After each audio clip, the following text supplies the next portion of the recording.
te tau mawhaina Wapumai le pauno Le whaamalu lea ua e laina Ia whaamali e ina Pau se mea ua o mawaina Whaalango mai I lo tau au e te mapua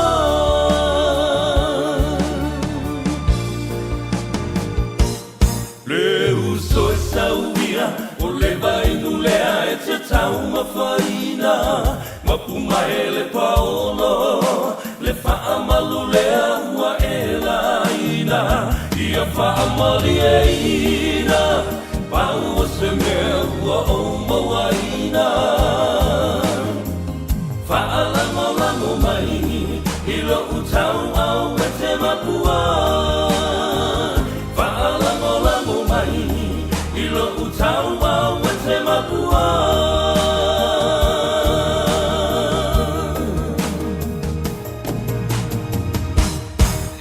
La usa moa le ngalo atu pe auanga Nu ufa atu sala Pele ai lo to maluanga Siva Samoana Tine Samoa Siva Manaya Ayuli Tamba O Seta Lelea Tine Samoa Siva Manaya Ayuli Tamba O Seta Lelea Suga Siva Maya Wa Eke Pala Ai Fa Miki Miki Loi Loi Fa Asiki Mai La Banga Du So Lele Ebika Mikai Suga Siva Mai So Le Sa Sa Mai La Kau Pou Lea Ua La Ala Amai Finga Wia I Mai Luka Tigo E Babai Le Usa Moa Le Wa Manungi Mai Ba Ai Le Lau Lau So Le Ngia I Fia Ai Aka Aka Mai Ua O Fia Mai Yoga Maka Inga Inga Se Sa We Songi Mai Le Kau Pou Sa Moa La La La Mai A Siva Mai Okay fine Na Waka Pete Ua Kali E Mai Le Manga Ya Foi Ua Bo E Mo E Mai Fa Akau Paki Mai Awe Awe Ka I Nice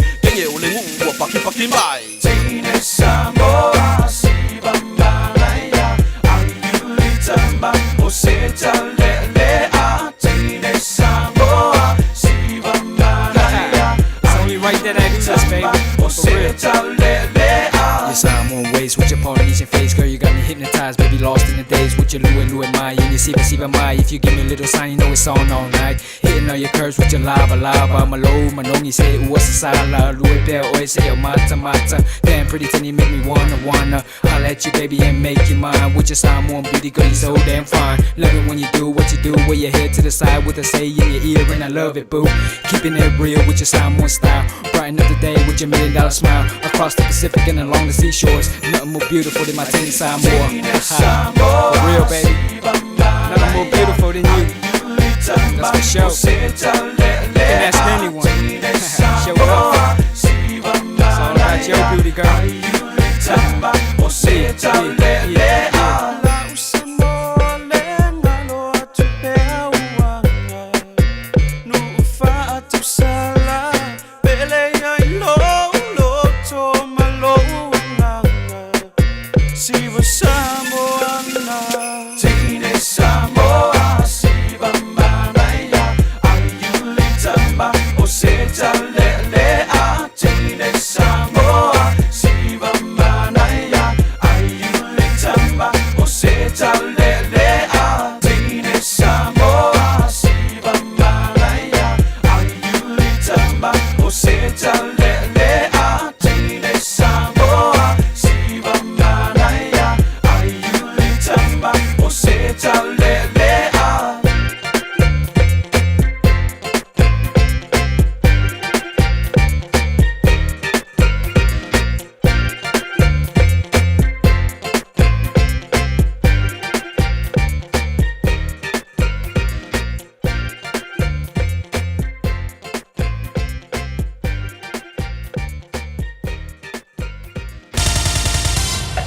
Usi mai alau whaafafonga. Telefone mai Samoa ia so taitasi. Wa au mai amo oe ona o le langolango mai a le talofa voucher. Soi fua manuia lo tātu o tunu i le whae unga le vā yaso, o tātu toi whero ai, ia wāle tau alunga re ngā ruenga usi mai alau whaafonga. Wa wha popo mai isi wha amrianga tau tupe mo tangata o le tātu o tunu. I la tau e anga wa ai le pensione mo tangata mātutua, I le whaalawi loa ino le vaenga luna lua o folfolanga whaatosina o le palota. A le vaenga e pui pui ai a te tau o tangata. Wa whaelo le pepo whaamtalanga whalawa I tele mai le pati whaupu whai.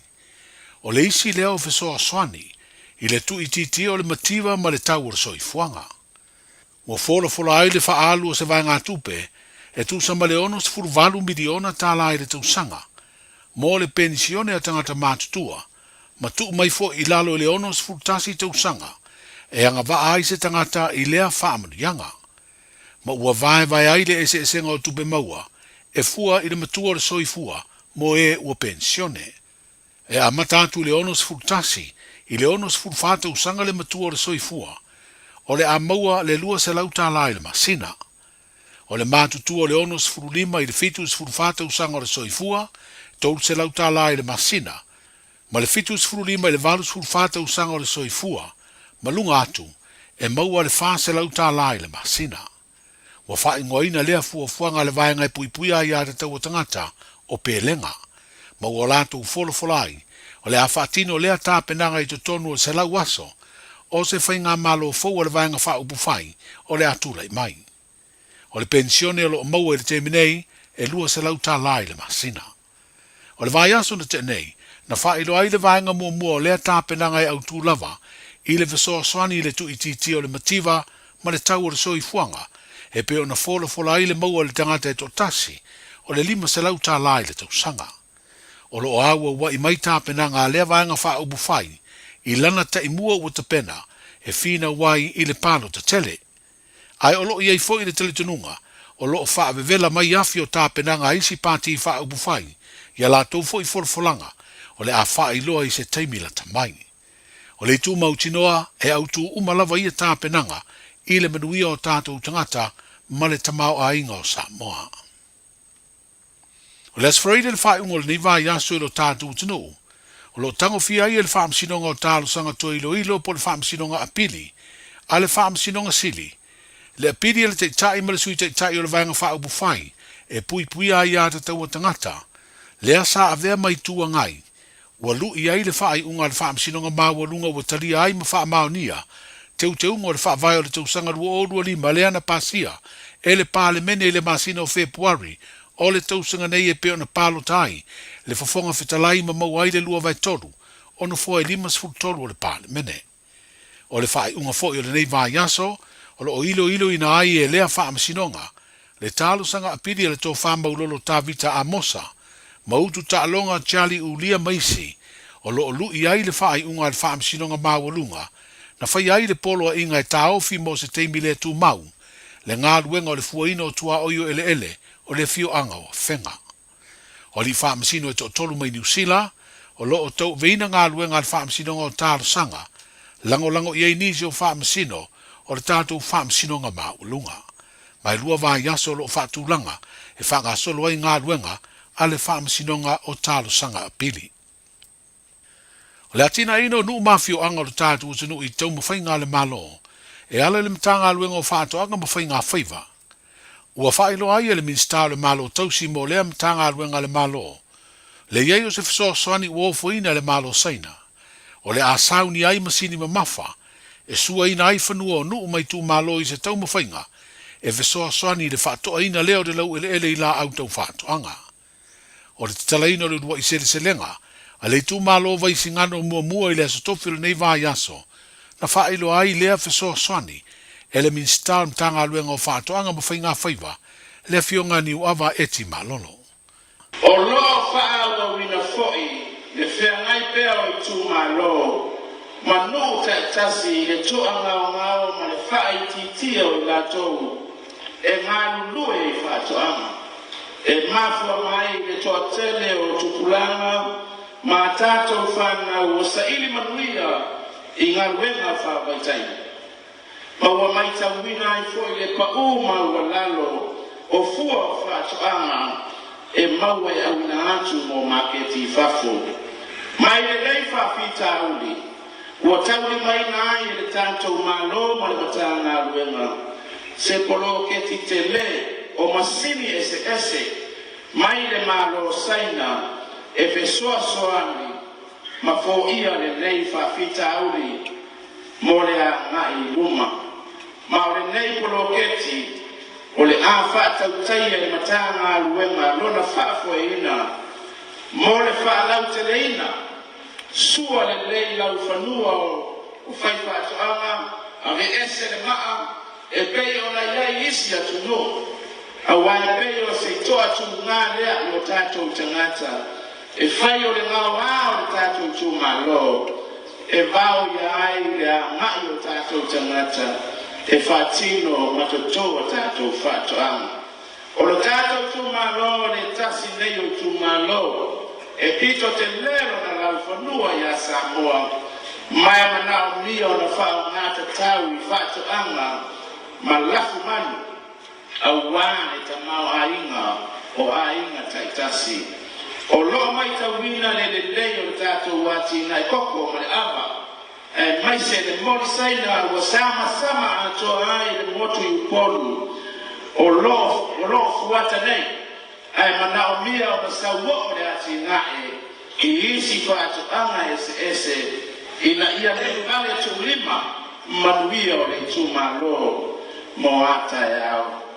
Le mistale malo tausi mo le mtanga luenga whaatoanga mawhai ngā whaiva o le sa avea mawhai pule o vai singano mua le afionga ni uava e tima lolo. Wa whaidoi le pulenga le ulu kapia le manu Samoa i le nei vā yaso. Le ulua i au wa whiriwhiria le whaia o ngā fau le fionga le malu tusi pisi mo le ta alonga whaitaulia ma le au Sikotilani le masina fau i ulai. Whapeai le ta minusanga o lipo le Pasifika ia au kuso e o atu le masina o se tema o le neitau sanga. Wa whaalia le pepa o whaamtalanga mai le pulenga le rakapi Samoa, o le tā alonga whaitaulia ma Sikotilani, o le awanoa lea mo le whaia o ngauru e te pena ai se au, mo le ipo le Pasifika o se tāmiru sanga sa ili awanoa, mo le tātu au tele o le manu Samoa, mo le isi tāmiru sanga o le ipo le langi. E whaisi au le kapi malolosi, o le awheiroa i mo le manu Samoa i le tāmiru sanga o le ipo le Pasifika, e pe o le Auatonga, Fiti, Kanata, Amerika whaapea mai Japani. I Samoa le whae ungo le nei vā yaso, o le vā yaso le ngalima le nei o le tāmiru sanga le kapia uni whae tū malo le NPC, leo le awha ngā solo ai tā alonga semifinals, e sa ili ai au e sa ili le siampini o le nei tū sanga.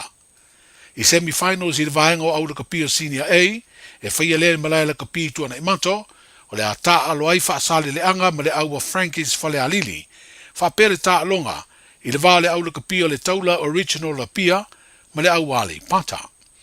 I semifinals mo au i lalo le sfuruiva tau sanga le mātutua, po le under 19, o le tuo tane o le ata alo male pata, ai whetau i whaasale le anga, ma le au le kapi o le taxi blue pia.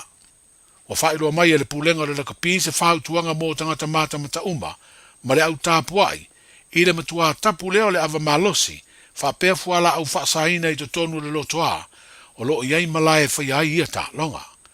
O le whaasalanga pito mamafa ua ia pe a maua sa tasi, o umia ia tūlanga, o le tapu e leto e whaatangaina o no uru fale, i to tonu o malae ma le lotoa. Manuia le whae ungo le vā yaso, saifu.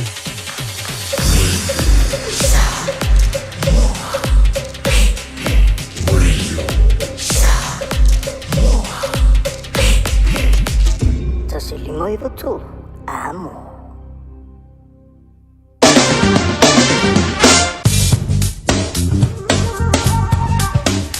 E ole na ua whai ona te whaafonga le tātua tinu ule te whaasalawina o tātua tala mai Samoa i le whai unga le nei vai aso ma le nei whai aso whareile o tātua le mai le lofa maranga le lei o le tātua tapa au sili le langi te teina mai e whono to se fua manuia le ngata whono sa matawola ia wale te whaawawino o tātua whaamungaluenga pei ona masani ai. Talo i le angalelei ia male alofo le tātou tapa au sili le langi. Tātou te audia le asonga fua i le tau le valu. O la whapenana te maua sisio na whapoponga o a tātou tala mai Samoa ia pe ona iai le whai ungo le neiva yaso ia mai lava fui le asonga fua si e pa ia le nei aso whareile o mea lo tutupu i lau whanua o le tātou tinu ia ai le ngata fui lea ia o le tu whatasio o tātou tala ia mai le sui le radio Samoa lo ngalua mteutua mai a wale whafonga mai o le tātou tinu. Ia o le whapoponga le nā tātou tala mo le neiva yaso se ia uria le tāon valu le tāon le songa fua la te maua sisio na whapoponga. Se fulu lua minute o tele tula fitu se o tatu savan valia te vai le talo le tau ia o le tatu whanga solo e foilo o tatu musika su fifiloi o le leia fiafia wala foi le mana wa au ma ngaluenga e pe ona masani ai. Fatalo utala nei o le tau mo le so me le aso atai au po au kilani nei. Wigo le tau mo le so e au o le nei aso e iai nei timu to ulu mai ono mamafa mai timunga i le awa uli. E angi mai savili mai matu fasolo ina angi malie mai sifo i le nei aso. Vevela fa mawina mo le so e luas fulu ti keri ma le malulu e se fulu fati keri. O le angoto i fule lai le afiafiana nei i le ono minute te ai le tu lai ono. Mo le aso atai au o le ale lei mai wingo le tau se i vanga na ai na iau e ufitia le langi i le taiao e angi mai savili mai sifo fasolo inangi mai saute. Vevela fa mawina mo le aso a taiao e luas fulu tikeri ma le malu luas fulu tasi tikeri. O le asoa e le lai le toi luas fulu minute i le tu lai fitu ma o le angoto ifo i le fa minute te ai le tu lai ono i le afiafia taiao. Lautala nao le tau mo le so ma le aso a taiao. Ea ole tala na le tau mo tātou le ne fuia fia fia so for le fa pena fu mla so tai au fa nga solo tu fa ungol ne va solo na so sa ia pe ona reporter mai ofisa va ai tau yo kilani fa nga solo iai ia au fu fuanga ia le ngata fu do proclame fa nga solo ole nei fu vanga ole a fia fi male tau tu le radio Samoa se fu rima Eva Tolu amo.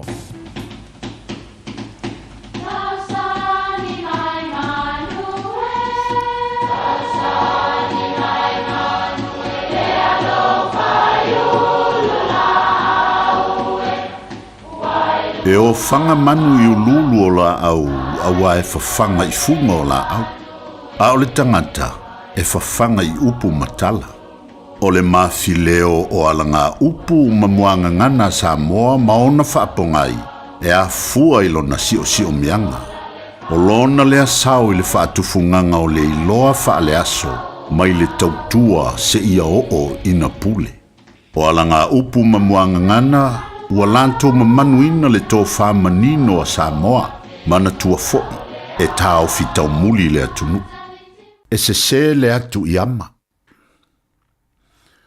O se tasi o ngā yo inga o sisi ngā atu i le vasa e maua mai ai le upu nei. E lua i tu ai ngā vaatuli antu o le atunu i nao na pō. O le vaalo no fo lua, ma le pao. E vapele tala a o ina pale se va i le ngafo ma ua sasa le ngafo o le taimi le matua wha tutu ai le to mai o tau taisisi atu.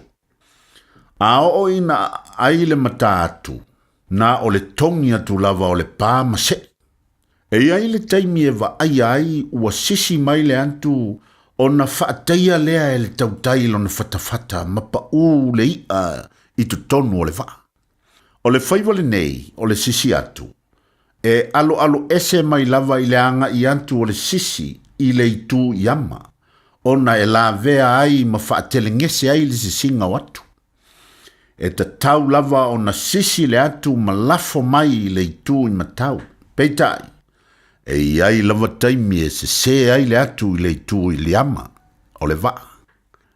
O nei upu, o ni upu e wha mau lalo ai whailaunga po o se tangata o lo whea ngai mani malo. Ina ne i ai se pati na sala ale lantou tu i le whawhea ngai ai a whanga solo le maftanga. Io e le pa i ai i lausunga i le whawhea ngai nga male au tolovou. O le upu lava le atunu u e poto lava le tautai a e se la natu yama. O ani a leu mani whaale tonu o le nei au talwou le tātou maftanga. Ia lo whangia ma whaamangalo mai. E se le atu yama. Ia manuia lau whasonga Samoa. Talofa, we're the Katinas, and you're listening to Radio Samoa on 1593 AM.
hey hey hey ho, hey hey hey ho. Pauta ole mea matua ele ale mata lopi e na wa. Pauta e na no po mana te ma ole oli. Pauta ole mea matua ele ale mata lopi e na wa.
Nai whawhiwhianga mō tātou mai la vai pesa nonu malo tawalunga tuaile tautua.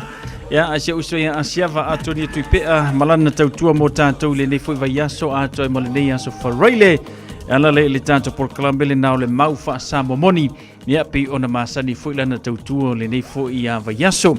Ia taupule le ola malimalo si mai le atua maua seisi ona wha poponga i le aso ngafua male vai aso a sau.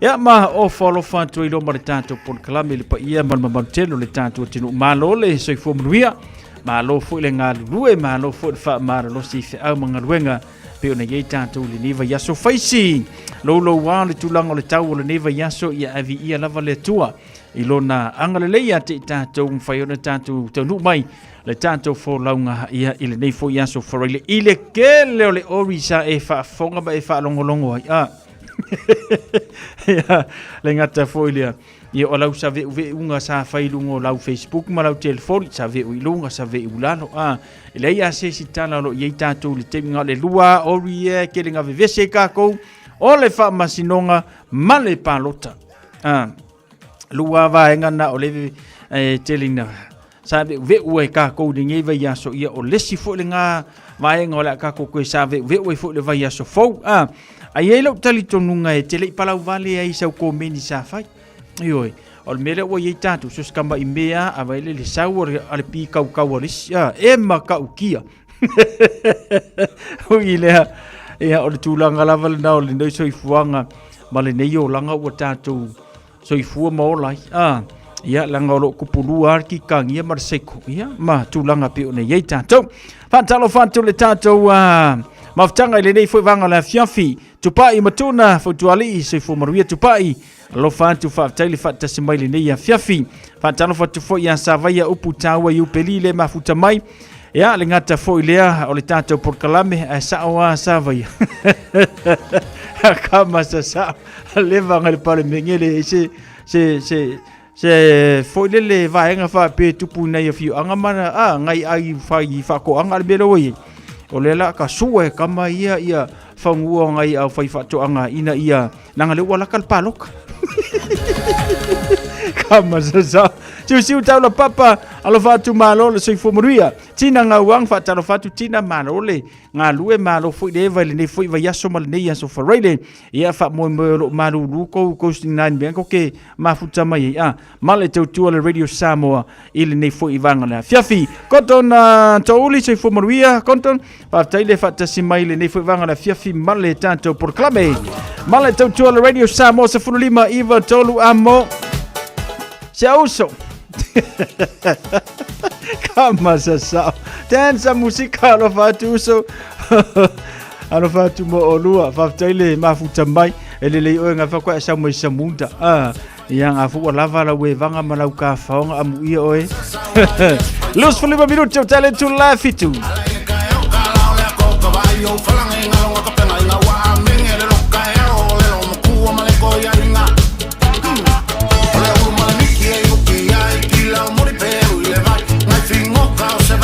se su poesia in ai ai ole lo mo ku ai fai la falla si coia in ai le mamma e au kini fusu e ole pengi ole a amassa sa mai ku fa sa mai ku ia to le fane i u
moa e loko la fau kele ke ulima e ke ulo faku si oka ko finge i vale kulima Tiko ya ina wale ma ngofo e te ua ulfia ele ke vo a mea fo i langa vale finge mai faso soso E ngā ole le wang e lava ma oso mange ke unga a ole liso a ole ai ma kau kala so o fa pasi fisi ma le fanga u so Fasau mai kua ia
Maami a kai toka kasi au atu mai le toa ala si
mai e whaafia I le mamalu ma le pai alo whaavae o le atua mo Samoa o ia o lota ua o la lea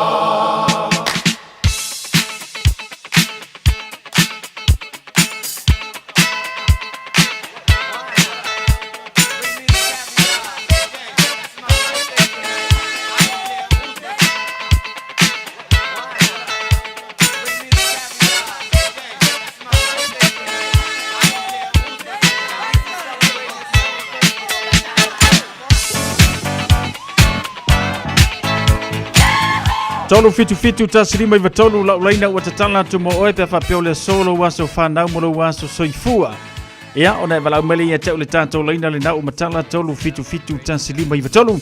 Ia, e maua foi le wanoa e whamanuia e lo waso soifua. Pe whapeo le so aso se fulu ma le tolu o yuni. Lua o lo lima, ia, na e soifua mai e.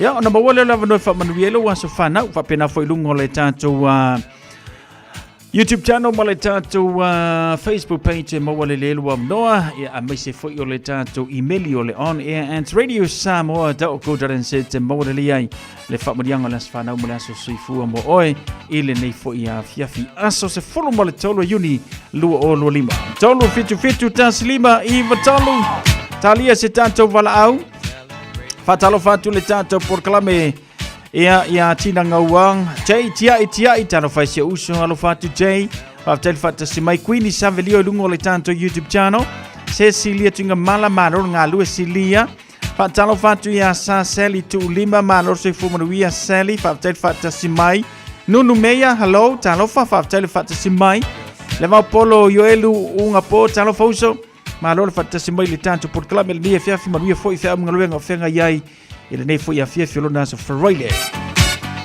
O le tanto email lau tonu mai o le tanto aso whanau mai a Sana Robertson. Ia mar whamarianga o le aso whanau. E fua mai maunga le manuia o le nuu. Ma maunga iti e fua mai ai le amio tonu. O le anganga o le whaaftai le tua I le nei tai ao o na ua mawhai e sio mātou tina pele. Ai ono tautua Sione Robertson o na ulia mailo na fitu sifuru lima tausanga o lona soifua. O le tatalo whai pia mo o le tina ia sanga tulu I le atua nisi tausanga se tele e te au na matautua I to tonu le kalesia nua meise whai pia oe ma whaamarianga I to tonu le tātu ainga. Ia whai oe ma la mepa su sulu I teimi uma I o mantawolanga. O se awa ami o le lei o ai se wana maua sili lona tau I penina. Whawhetai mo mea uma e te whaia mo le tātu ainga Lo walofa whamaoni, le mātou tau iatu yaso umalava o le nei o langa le tumau. Mam, sauni e celebrate lo waso soifua na nei. Alofa anga le mawai mai lau whanau Andrew Masana, lole Mark Matau, whapea I Roman Ivana, latana ia mapepingalo. Ai afe maafe o lau tautonga, mai le atua po le tamau le ainga, ta I vao pule melo, Purumelo ngalo Sione Robertson we love you mama we tele lo waso soifua ile so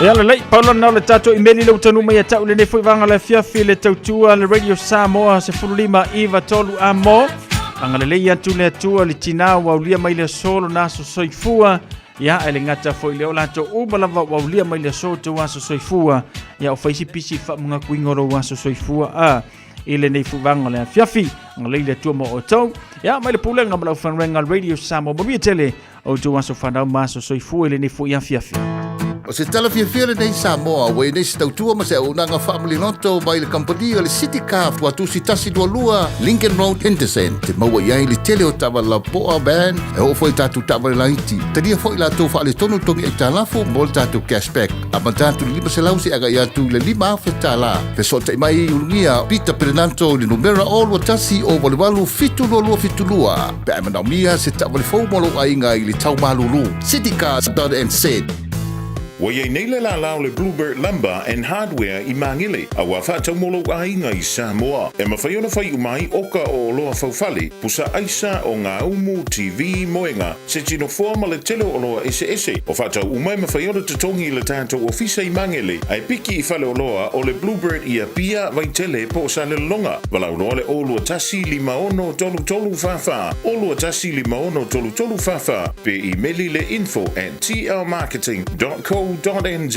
moni si whantalanga. Ia, o la tau malawa leo au lia mai le so tu waso whanau maso soifua, ia, o le tatalo o le tanto por kalame, ia whapopo atu e le atua ni siau se tele ma o tau malawa, ia awa ia mafutanga, ia le ngata fo ilea, ia o tiute fe au mangaluenga pe ona masani ai. Male pulenga malau whangaluenga radio Samoa sfoli mai vetolo amo manuitele o tau waso soifua, ile ni yafiafi.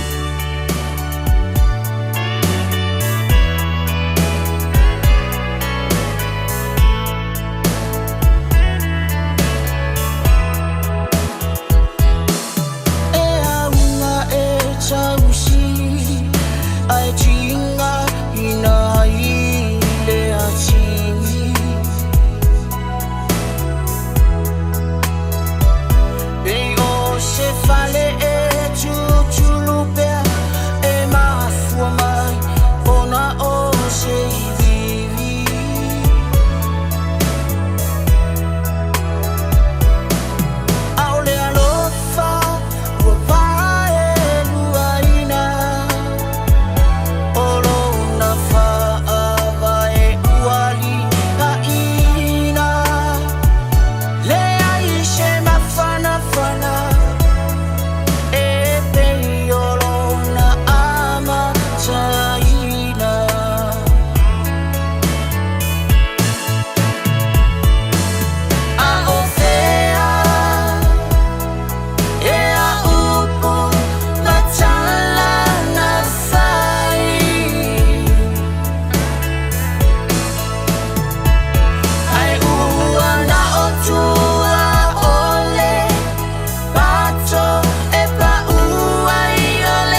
Nai whawhiwhianga mō tātou le nei whui wanga le whiawhi. Ia, ma le tautua le Radio Samoa sa whururima i watolu a mō peo le hele tātou porkalame. Ia, ma le tautua i le nei whui a whiawhi o le naso whareile i noa taula le telo whi au mga luenga sa ngā pāti ai ma le tātou atinuu ia i le nei whui vai aso a toa. Masalo na ua e sila fia ia le waa whui lea intia lea sa mu pe sa pa u ia mali liuai le to telo le pasese ai to tasi la vartangata na fa sauina mai ai ia o tātou e alua ia le telo me tutupu le nei olanga e ia le kai me o ai fo ia i vaalele ia mafala velave tutupu ai paula le me mo ia tātou o mo le nganga fefe fo ilea e alu i malanga ia o lo su e le temili nei po le ale mafuaanga ia o le paua i o le vaalele talu mai o le 5 i le 1 minute talu o le masangi i lunga le vaalele ai faale tonu loa ai o le tala o fofongi e tasi le tangata na faasauina mai le vaale na ai ele mea au te fia tala noa i e foi le pase ser vaale o se tamaitai na tuaila na luatu tuaila luatu tamaitai lea ai ua ana le mawaina le fainga malanga le va ona no winga tasi le na tangata laki wana le mawa le fainga malanga le va e luakul male va le walu va ia pe luaku wa por male wa poring le va ala al tasi lan tangata na laki mai fo le fainga malanga le na o le telo le teimi o ka koele manga o kuai se mea o ka koele manga o kuai se mea e o fa le melo le tavale ele kai me fa pe fo ma fo fo so sa o alo ka le alu ni kai mi ai e moange wa kupo se fa la velunga le awala e peila ka mai ka ilenga na tu e alu le va ale ai wole ave le va o nga wa kuai tasila le natanga kalaki rono winga e tahua fo ke la ka ko ele kai ke fie le melo kuai kele fo yo ka ko we o kengia o ngor kuai ale na wa kai longi sole le ia le ka hua fo kuai le sikai yo ka ko va ila le laki o le ka mai kai malele va ve alu malava le wa misi e langa va o le misinga la nga o le va au ke ka mai ka ile le fa longo o le va alenga ku e alu wai ua pa vane le fa fonga le tunu le na sao mai le tanga tai totas ia ka ko va aile ile me kupungi vai tau so fuanga o ke le va a tu poi fa la vilave ia ele le ia le mengi o fai malanga ai le kai me kupo fa la vilave mengi yo va a misa mengi o va le mo kwale ia se ko fiking or kamangi o va le pe a fa le tonu fainga malanga fa ko fo ale le loa e pa u le sami ia ale pa u le sami e pa u se va mao ia matulanga pe o nei ia fa la lave fo i tau vale a fa moi o ena la sauni te malanga tai ao fa ilonga o ko ruse ma fa ilau te talo ia e sauni lo te malanga nei vaanga le na tele ina fa le tonu wai tato ai le loanga ia ka ko or kuai fo ia ka hua fo kuai o le laki kelo ka mai kai or ta or kuai or ka mai kai ngale mau ngale ave ile va awo ke ka mai kai ko fa longo so o va alinga ku e alo yo lewa fa le tonu na fainga malanga ia o le mele ia tato tele loa le 5 minute o luma nai po le ase me o le atupu ia tato ai fa taile tua ia e mo ianga i fa la ve ka va le len ko kupu le tato tinu ia ai le to tele tangata na mali liwai ia au le talo ile tua ia saunga le mu ia uli masao lau fainga malanga tai au aso sa songa fua ia male lava yaso ia tau nuu lau whainga malanga le fia manuia. Tālinga mainga i hainga. Tau soe 11 night talofa, malor soi fumaruia, whaftel whatasimai, fiu i o natana, malor soi fumaruia, whaftel whatasimai, ia male to telo le tātou paanga pe oni le tātou tautua, ile nei fo ia fiolona aso wharaile. Se fulu tasi minute o natano leo le tu la valu tan valu, ia whatasimai nei tina wala wala tātou porkalame o le te talo mo oe, ia pe ora masani e fios wharaile o vaiaso titas.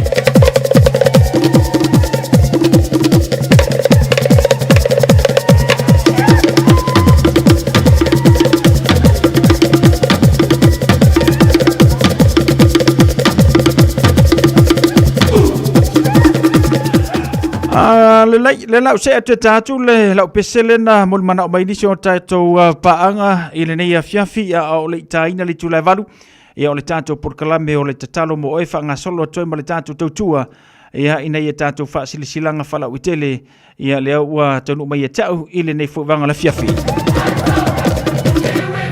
For this very first time we are here to welcome you home and give people from Valladolid.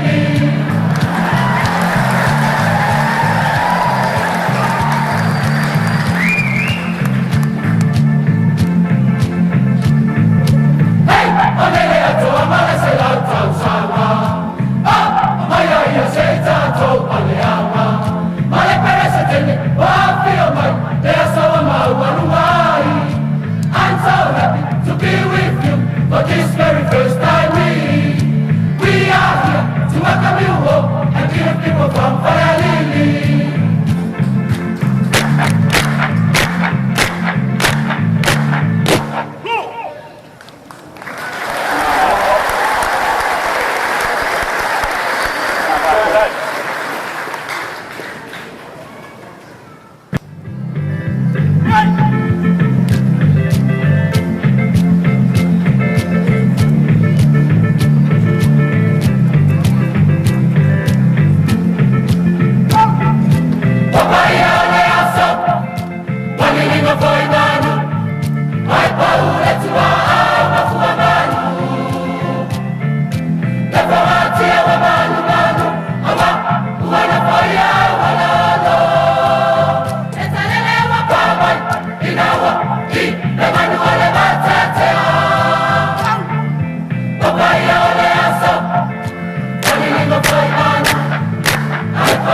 Nai whawhiwhianga mai se mātou nuu o Saleilua. Ia pe o nei ia le tātou Port Kalame le nei whuivanga le whiawhi ma whawhiwhianga le Radio Samoa se furulima iwa tolu amo.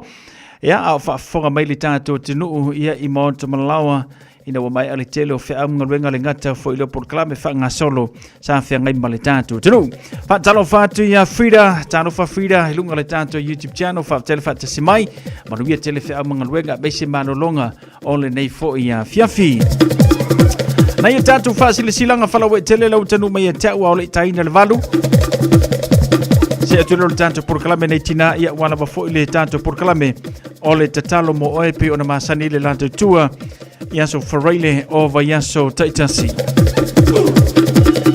Tātou whaasirisilanga mo mua le wawhilifili ma le tātou tusi o le songa.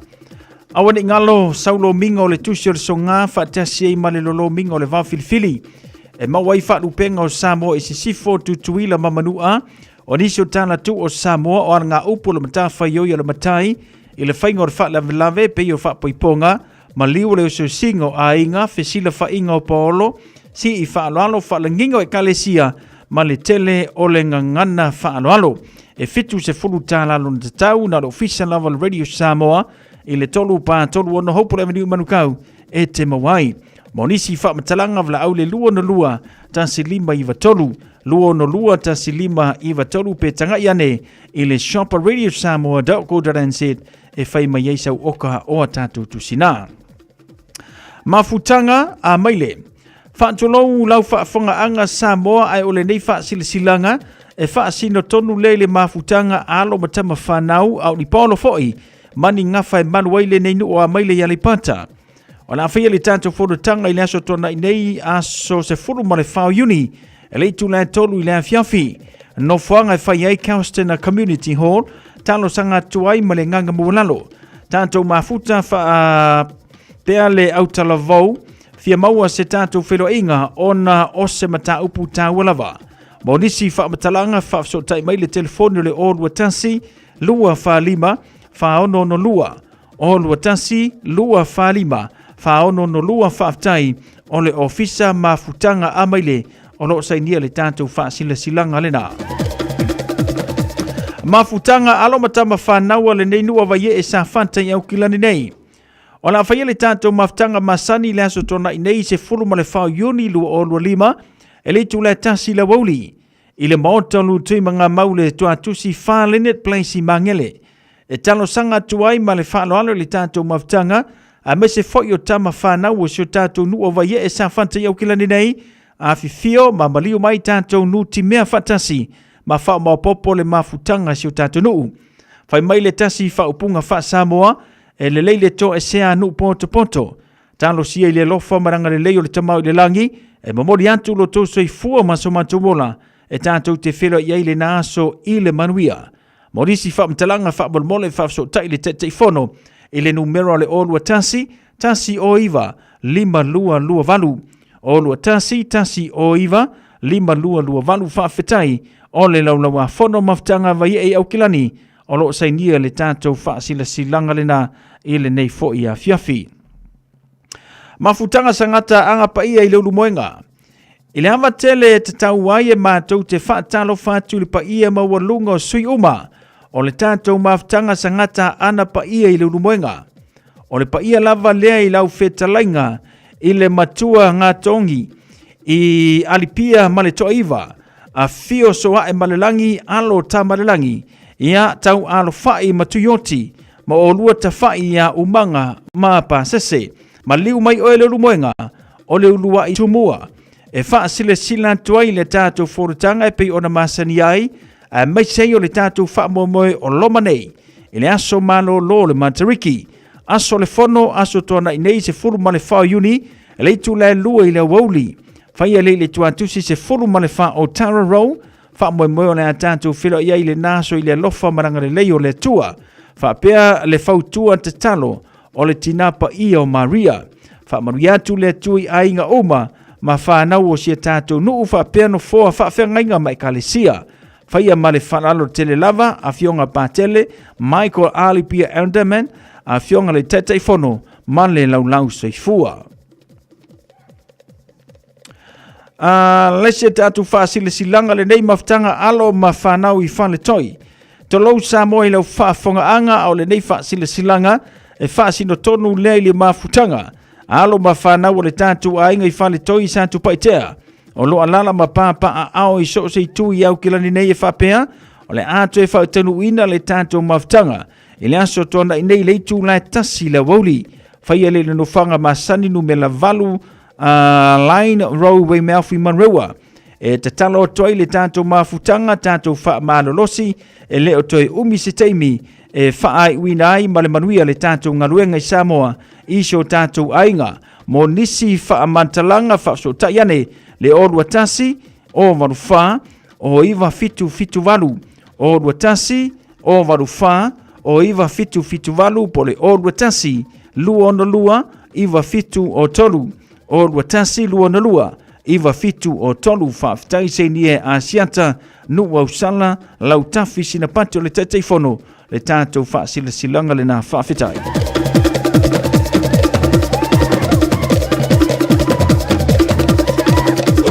E alewa tula mare tātou teimi le wati wa tasile minute wa te ale valu o tātou whaasila silanga umale nā ia pei ona whaafonga mai e le tātou atinu I le nei fwoi vanga le fiafia mai se le whai unga le nei va yaso nisi vaenga e te fia maramlama atili ai ia wala au mai le tātou telefoni o le lua na lua ta silima I vatolu lua no lua ta silima I vatolu ia songa fua se ia pa io na so freile ia manisi vaenga e te fia maramlama hai ia au le fua whatasi mai nei tina Salome Mitro Moe le ngata fwoi lea talo sanga se yuli politiu anto ma le tātou porklame o le te talo mo oe po le Pray For You o si mai a le whafonga.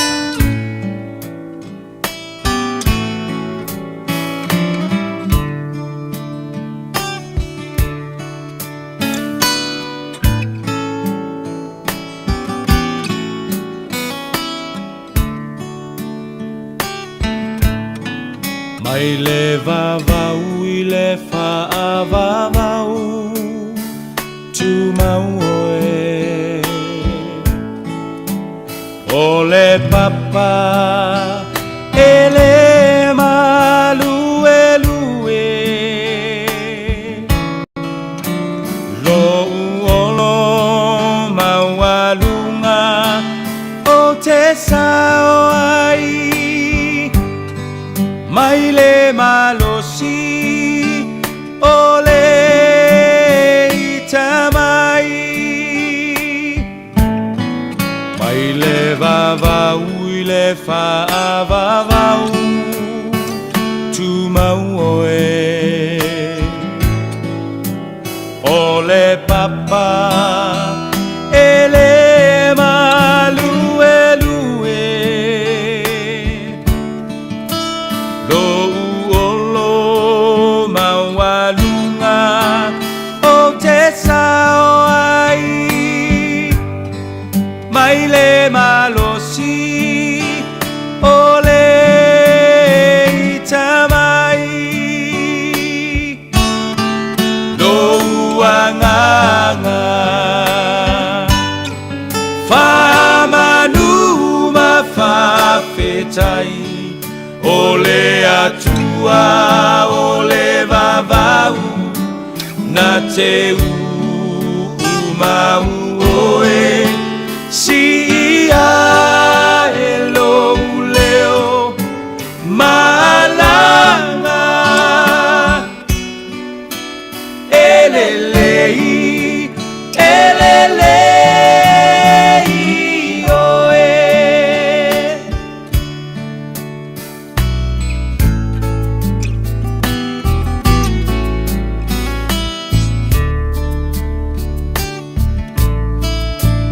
Malulu e mea uma moa Silafia e ia o umanatu Le tua le maunga le tua le vanu Bua bua pea o lo lelei mea uma lo uang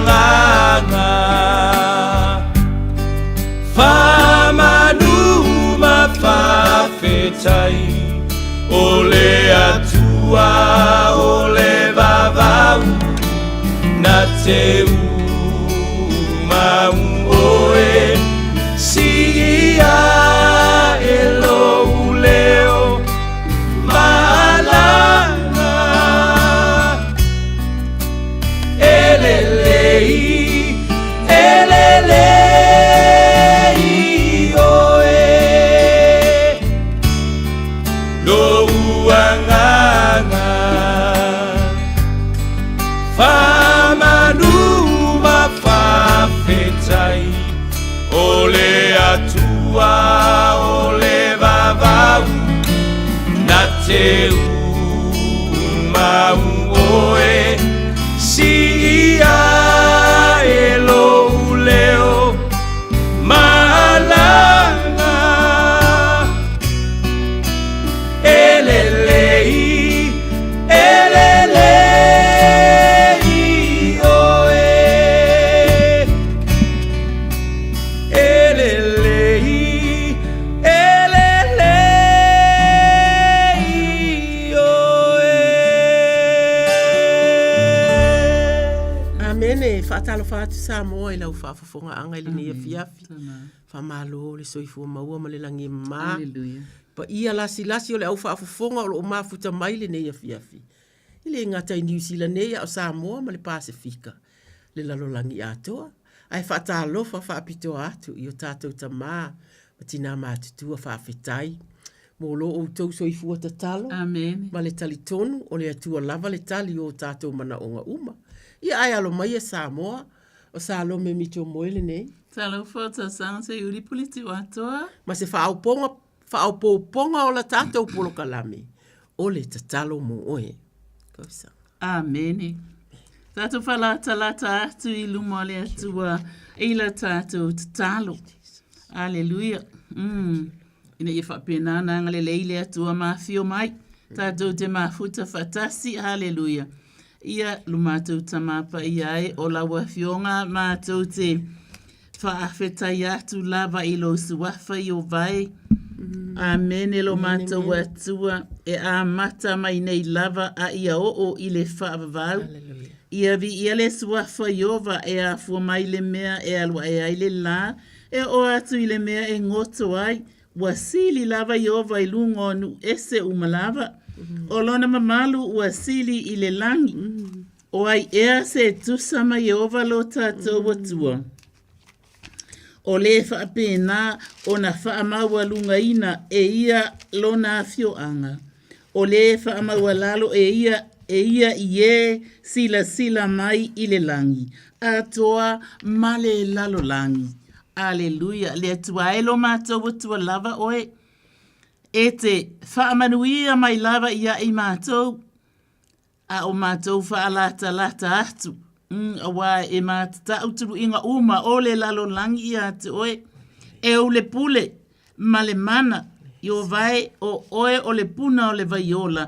Ia e whaamalolo mai ia tau. Ona malolo ai lea o au. Ia e whaola mai ia tau. Ona ola ai lea o au awa. O oe o te vivi i atu i ai. O le sulu lea ma le malama. O le malo nei ma le malo e le uma. Aleluia. Ia la wafionga. Fola ina e lo wafine. Lo mātou watua. Jablin Salome. Le atua ia watu ma le mana le whaunga fōua le atua le neia fiafi.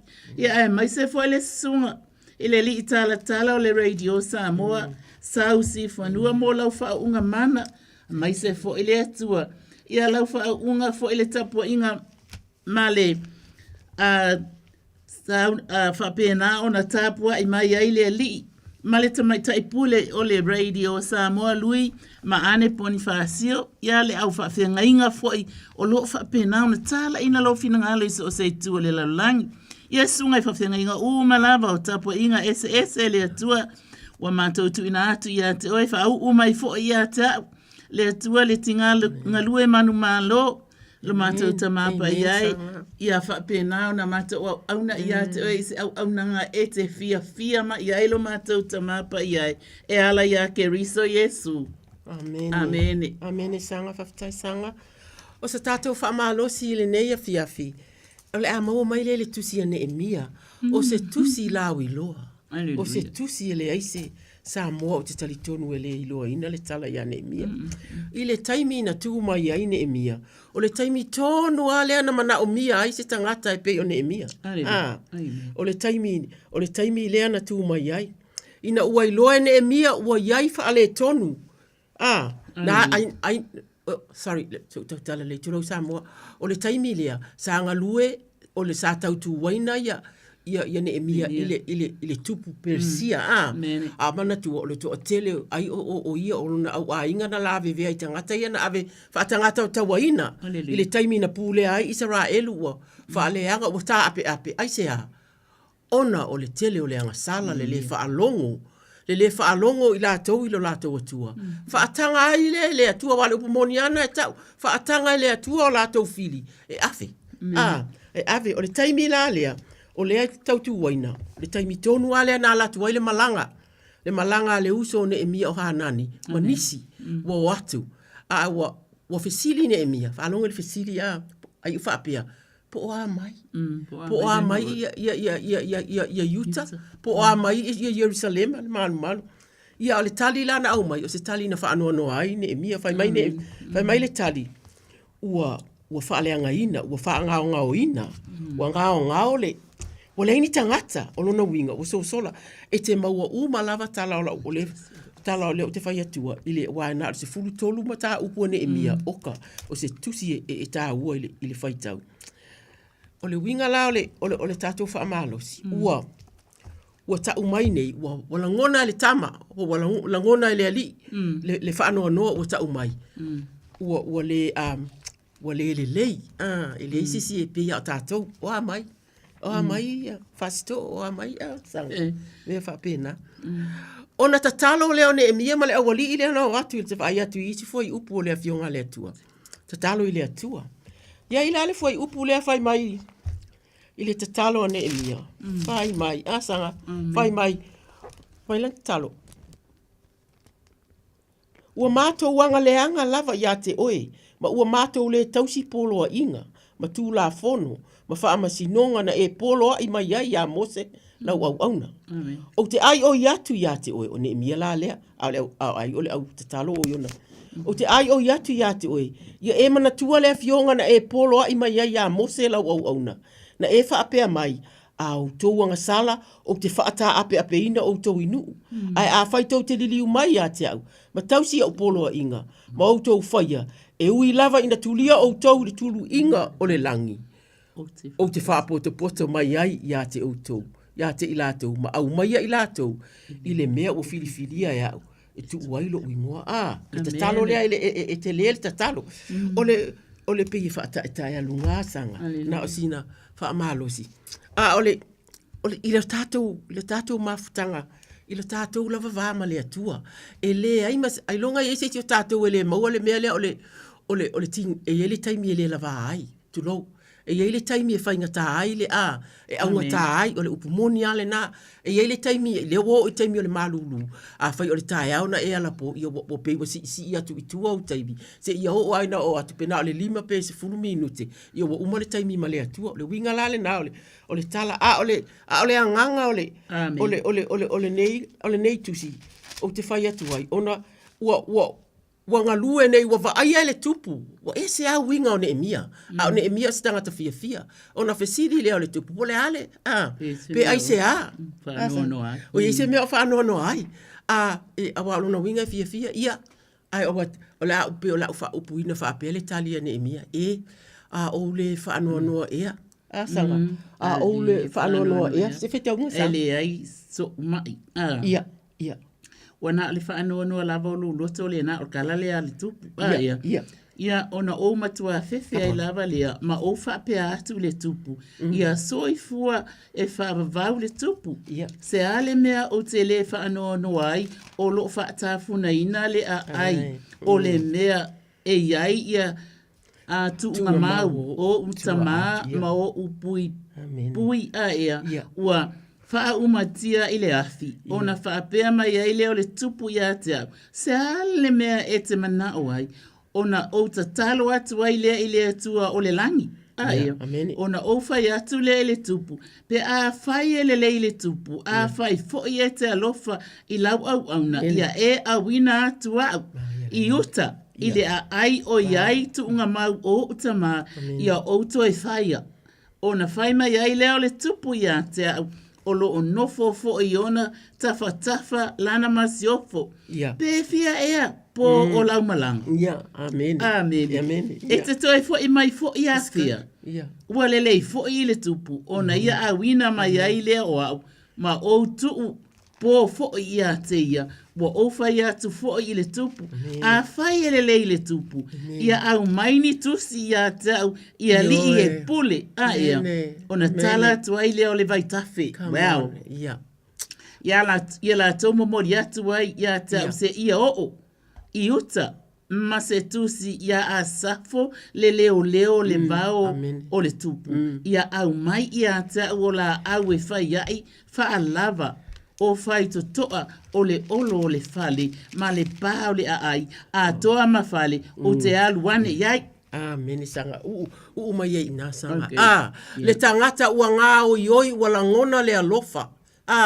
Wala ngona le alofa ua mafau fau, wala ilo le leila vai, e ne emia whaatonu ngā ale atua ia mose ma mea uma o loo tūsia.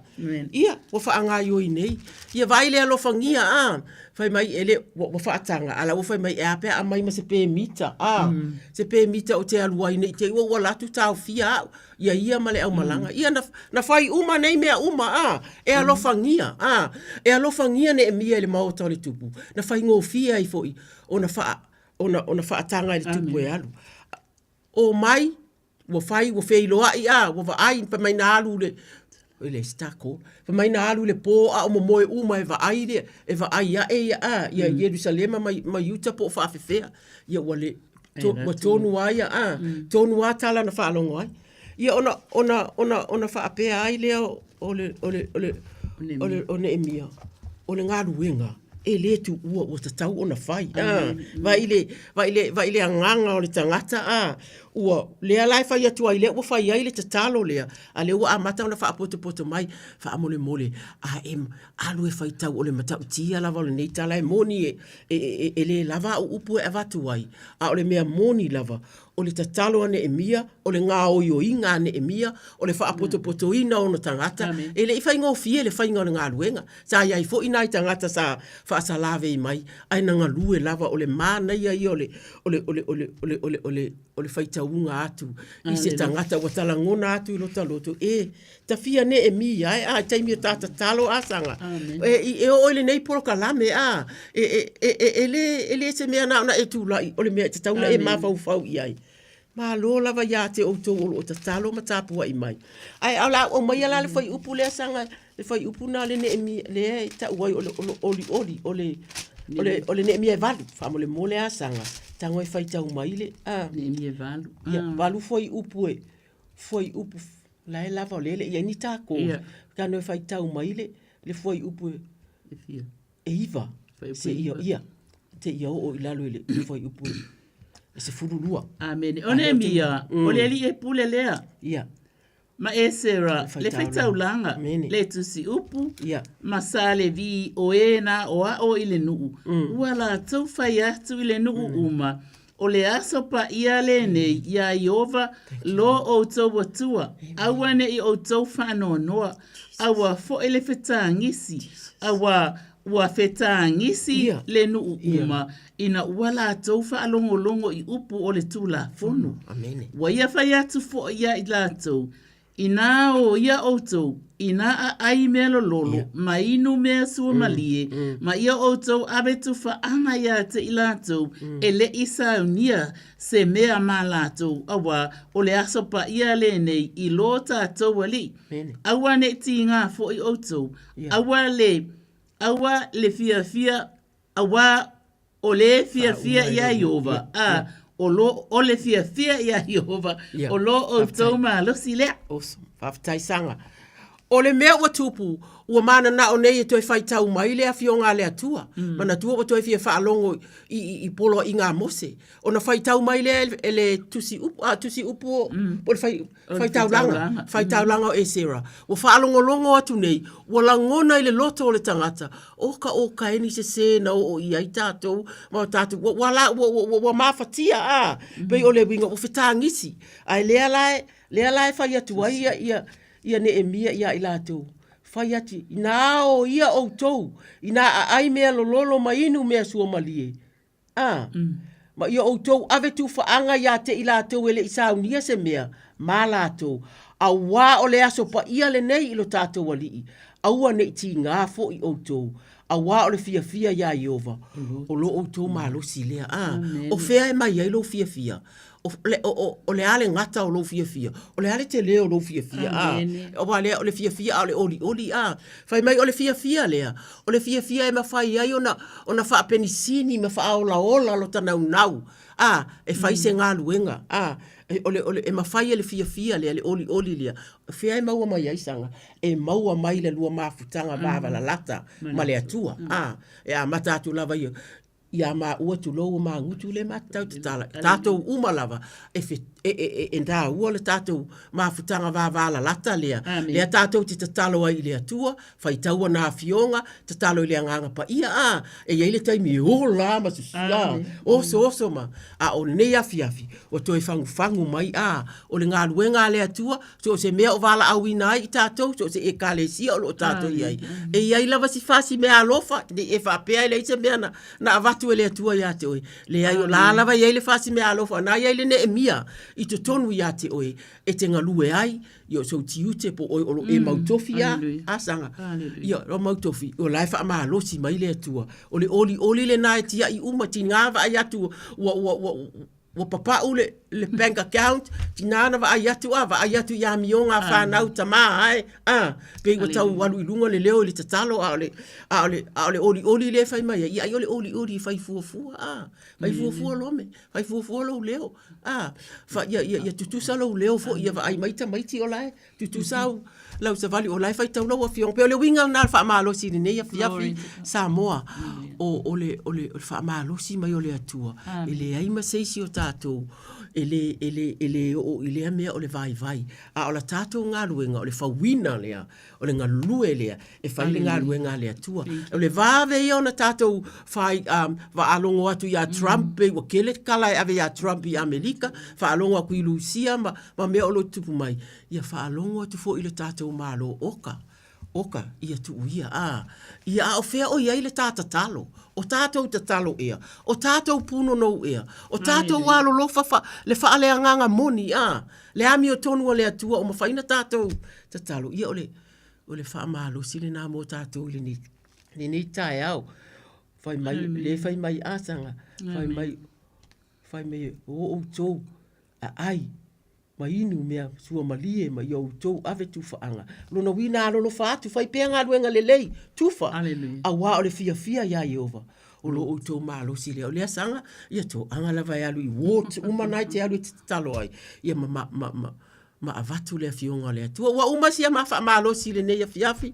Sa moai a ua ta tala atu a tatou laina. Tolu fitu ta silima iwa tolu.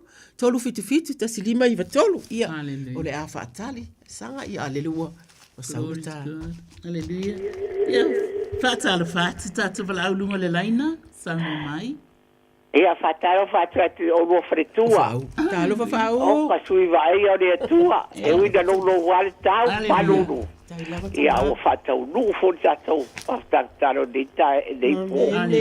A me tai o no whamaro si mai fo le atua. Amen. I loto maranga ma fau.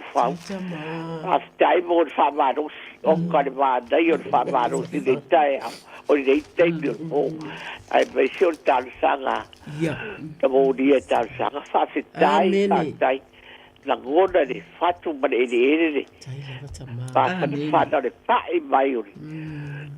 O nei mea umana le loto mre mawhau ai mai seo. O le whamaro si mai. Whawhetai. Wai ne o mafu le whaita wina o na fionga whai ia ne ato mane ai. Ia manofu ta tano wai pei o le mea na mo whai nei.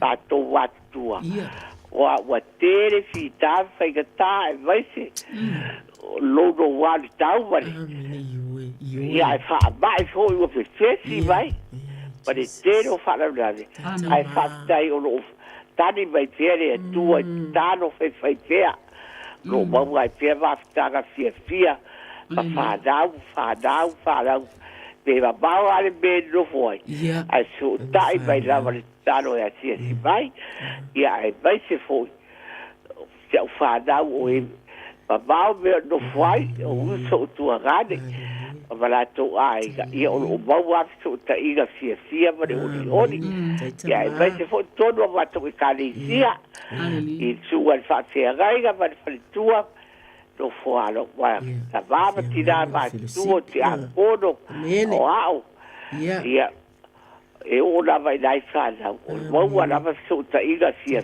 le ato va le de vi iga la va le tu e o fa tai ato uo oka ese le o dia lo roto le pa fa le pai vai wa ti ga va wadu ruba ti muga ma tau ro ia a ro ba ro si fe fa ka me yo ni ia o le so atu i data e le fia tu tu va io le tua ia e se ale mana yo lo bala au mai si fonga mali o tina yo pe alo la ngona ne mia amen haleluya amen haleluya ia na fa alongo ne mia wa amele tala yo lo ma fatia ma popo ngati ele nu na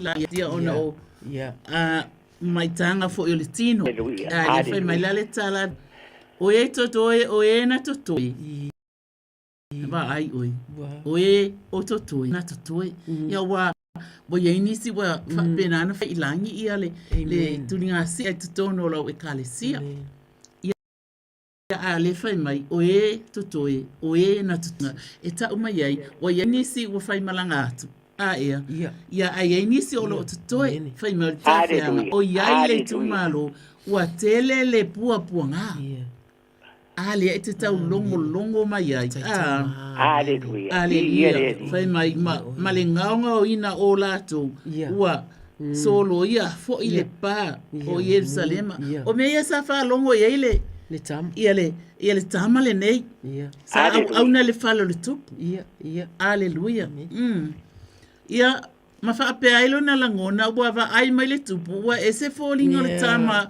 wa le fia e pe o le mea na masani ai haleluya ia le ri e ai la le tantonunga e fa pena oi e ai le suinga o la utala mai ona ua elangona o lo iai e o mafatia iai e o to esea o iai e o lo va mamau haleluya ia ua e tala fa tangata matua amen haleluya wa e tala fa tangata ti mai haleluya fa tangata ungani haleluya ia oi e taritonuina la ile manatu ile ne fiafi le fafofonga ina o mana o ngai le atua le la tatou tutu fatasi ai haleluya suafa manu malo Yesu Keriso faftai mola fawina haleluya na mata o fa longo ai watu samale mana o le tina wa bala au mai ai haleluya ai esela lo le leitama etele tu la fo ina ne emia haleluya le atua malana sauninga sa fai amen e fa penala le langona a vele tina mane emia o le nei fiafi amen ia o tapa haleluya io eleno fo file mu sana langona ina le tala ia ona ia taulongolongo ele masa ili se awala o lava ile tupu wana le na ti ailo na mana haleluya ia fa fitai ile lo mata watua Pa iane pa iat pa i fo le mana lo fa malolonga. Ai le ngata fo ile o le fa fo fonga anga. Ia manuia la vale atua la wafionga mana pa iatu i so se tasi. O lo ta ua mai le tina ile neia fia file atua atunu mamau atunu la te mai le no fo alo o e fe ngai ma le ngalu enga pa ia la wafio le atua. Tama ia fa fitai am ia ila to lo ye se tina e tau longo ina lo la to. Amene. No fo mamau ai man no fo ta la ile fina ngamo le atua. E ala ilo sua fa Yesu. Amene. Amene fa'au. Amene, oka. Fasitai, fasai. Gloria. Te fatu tubo le tua mo foga. Fa bada te tano fai tea. Bawa lua maro si le tiro lo to gaga ba ba fa. Lava. Fa te o le fa ba ba ia. Le tau lo ia idei tato nei vai temi. Fa va dia te de la mare tua ia te o lua mai ga te amo ia tu de fia. Pata ulu mali manuia te iroai sia vi ia le ali ia ta mare to fon fai uo nei vai atu au dia mali manuia le lofa male aga le tua ia no fa to ia sau mo de ga ga de ia ia fa to i fua ia ia te ulu Aleluia soifua Fatalo fatu vala au ile leina sau no mai malole on sa. Talofa, alo mi masanga. Talofa, Tonina. Ia, malo la fa malo si te atu ma. Ia, atu foi fa malo. Le fia fi malulu. Ia, aftai foi mo le fa malo si te la po ia me se talo sanga molia. Ia la vale atu alu soi fu au na. Thank you Lord. Dai na tato ma. Talo foi fa tau ni po. Ia mo ko na mo le atu le ngang fa tai so talo sanga molia na vai aso. Masa ue kale sia si o tama fe au mal no falo ia me se na yo ai nga malava o na unga masani lava fa mol mole le fa nga ina si o tama to ina mal no falo e me se si ue kale sia to malava na tama tina ma tu se yo na ia lo fa na ia e me se foi la to lo fa to li mai tu nga le yo langa tu no mo tama la Aleluia ia e me se la to mo to no fa le mai eu falei para eu dar tanga mate tu se eu na ia não fa na fa bem na eu ai uma lá vai se sei tu la langi lo no po mau e fa pensa mo e aí mas se foi se eu fa na um sei tu lo mala tu fa na lo ia ni se fa na o se ai se au ngal be ia e tu ina tu foi le tamai ale au mal fa tu ia lili male ainga ele fanga lo ine foi tamai au ngia mas fa na no le wala pa ia le tu le mana tu pe a pa ta tu ta mo va pe o ia la va mo ala au ele ngalo la vale ia o malo lo ia mai se si ona uso ile o akines ia o sala isa mo ona ainga nga o te mai tu e vala au mai la ia ole mana o ngana tu ina tu nei tu la le afia pe fa tai la mo talia mai o vala au tato o le fionga le tu fai mai io vai o ta vita foi io vai lo papa o te vala au atu ia te o au ne ele tali mai ia te au ina ne ele tali mai ia te au ona tuta le o mai a o ifo ile lua e fe ile kolosi o le neita tupu ia ile ti e fa fonga mai le leo la ai o ia tu pe a o alanga atu ia te o pe a o si ia tu o lima ile mea pa ia e feta lai mai ai iova o aula mātou tamā ua e whaafafonga i lo wafafine o tō nina le atua malana lisi umi lava le atua ma ua e māsani ua e māsani ia te ia ua māsani o ia iolo toa e whaapena fo i la ona nau o ia ina si iatu le a inga atua i lau fio whaalau tele la na ngā luenga o lo te talo ai le a inga ai tu mai mo isi le atua fia tele e talia le vala au mai le atua whaamanuia le atua e tusa malona vala au mai whanau lana whanau o na a inga malava o lana e kalesia e pele ia te ia o le susunga ile ia whamalua ma le whanau ma o na alo e o lo tautuaina ia le atuae taimi o le malulu le atua mātou ti tatalo malupuipuia ia iai le oli tu mau lava lo latou oli le atua ua masani ai i ngā luenga o lo whiangai ma i latou tatalo mo a kenese sala le au malili ulungia le atuae ai maise i lau vala au pa ia le tina ia apa sa mātou whai mea whaatasi le atuae i atua whaafetai ia e asi atu le file mu asi atu le whaamawhana le atua e te pai atu le atuae whaaloto tele ulungia maua le mālosi o le tino ia ai siri ai le anganga ma le mawhauwhau le atua awa le tau o venga o le ngā luenga o si ona ainga i nei vai tau le atua. Mātou ti tatalo le atua i e uma olo i maota ngase pe ona māsani ona ta umai e ia. Ta māmati nā mātutua, no fuanga mātutua ta māle. Aisis me mātou te mua na mātou māwhauwhau i ai. O e o lo tausia i lātou, o le alofa e le o toi ainga. A o e o lātou ia o lo tausia mātou ti tatalo whaafetai le tausa afia. Whaafetai le whai matua. Whaafetai le ngā lulu le leile atua e maua lava, e fia lava i lātou le vaai atu. O lo ata mai e o lo vaai i lātou. Whaamanuia e o lo asiasi e kālesia o ai uma le atua ia whaapea ona e whaamanuia ia te i lātou. Ia e whaamanuia ia tonina le atua ia sanga tumu. Ia sanga tumu ona tatalo le atua. Ia tumu ma ia sanga tumu. Ia so o uma paolo o lo na fale ia na tatalo tama. Awa le winga leo le tangata tatalo. Whamanuia ona o ke risa no mata wali. Amene ma amene nina. Tai lava sanga manome mo sanga.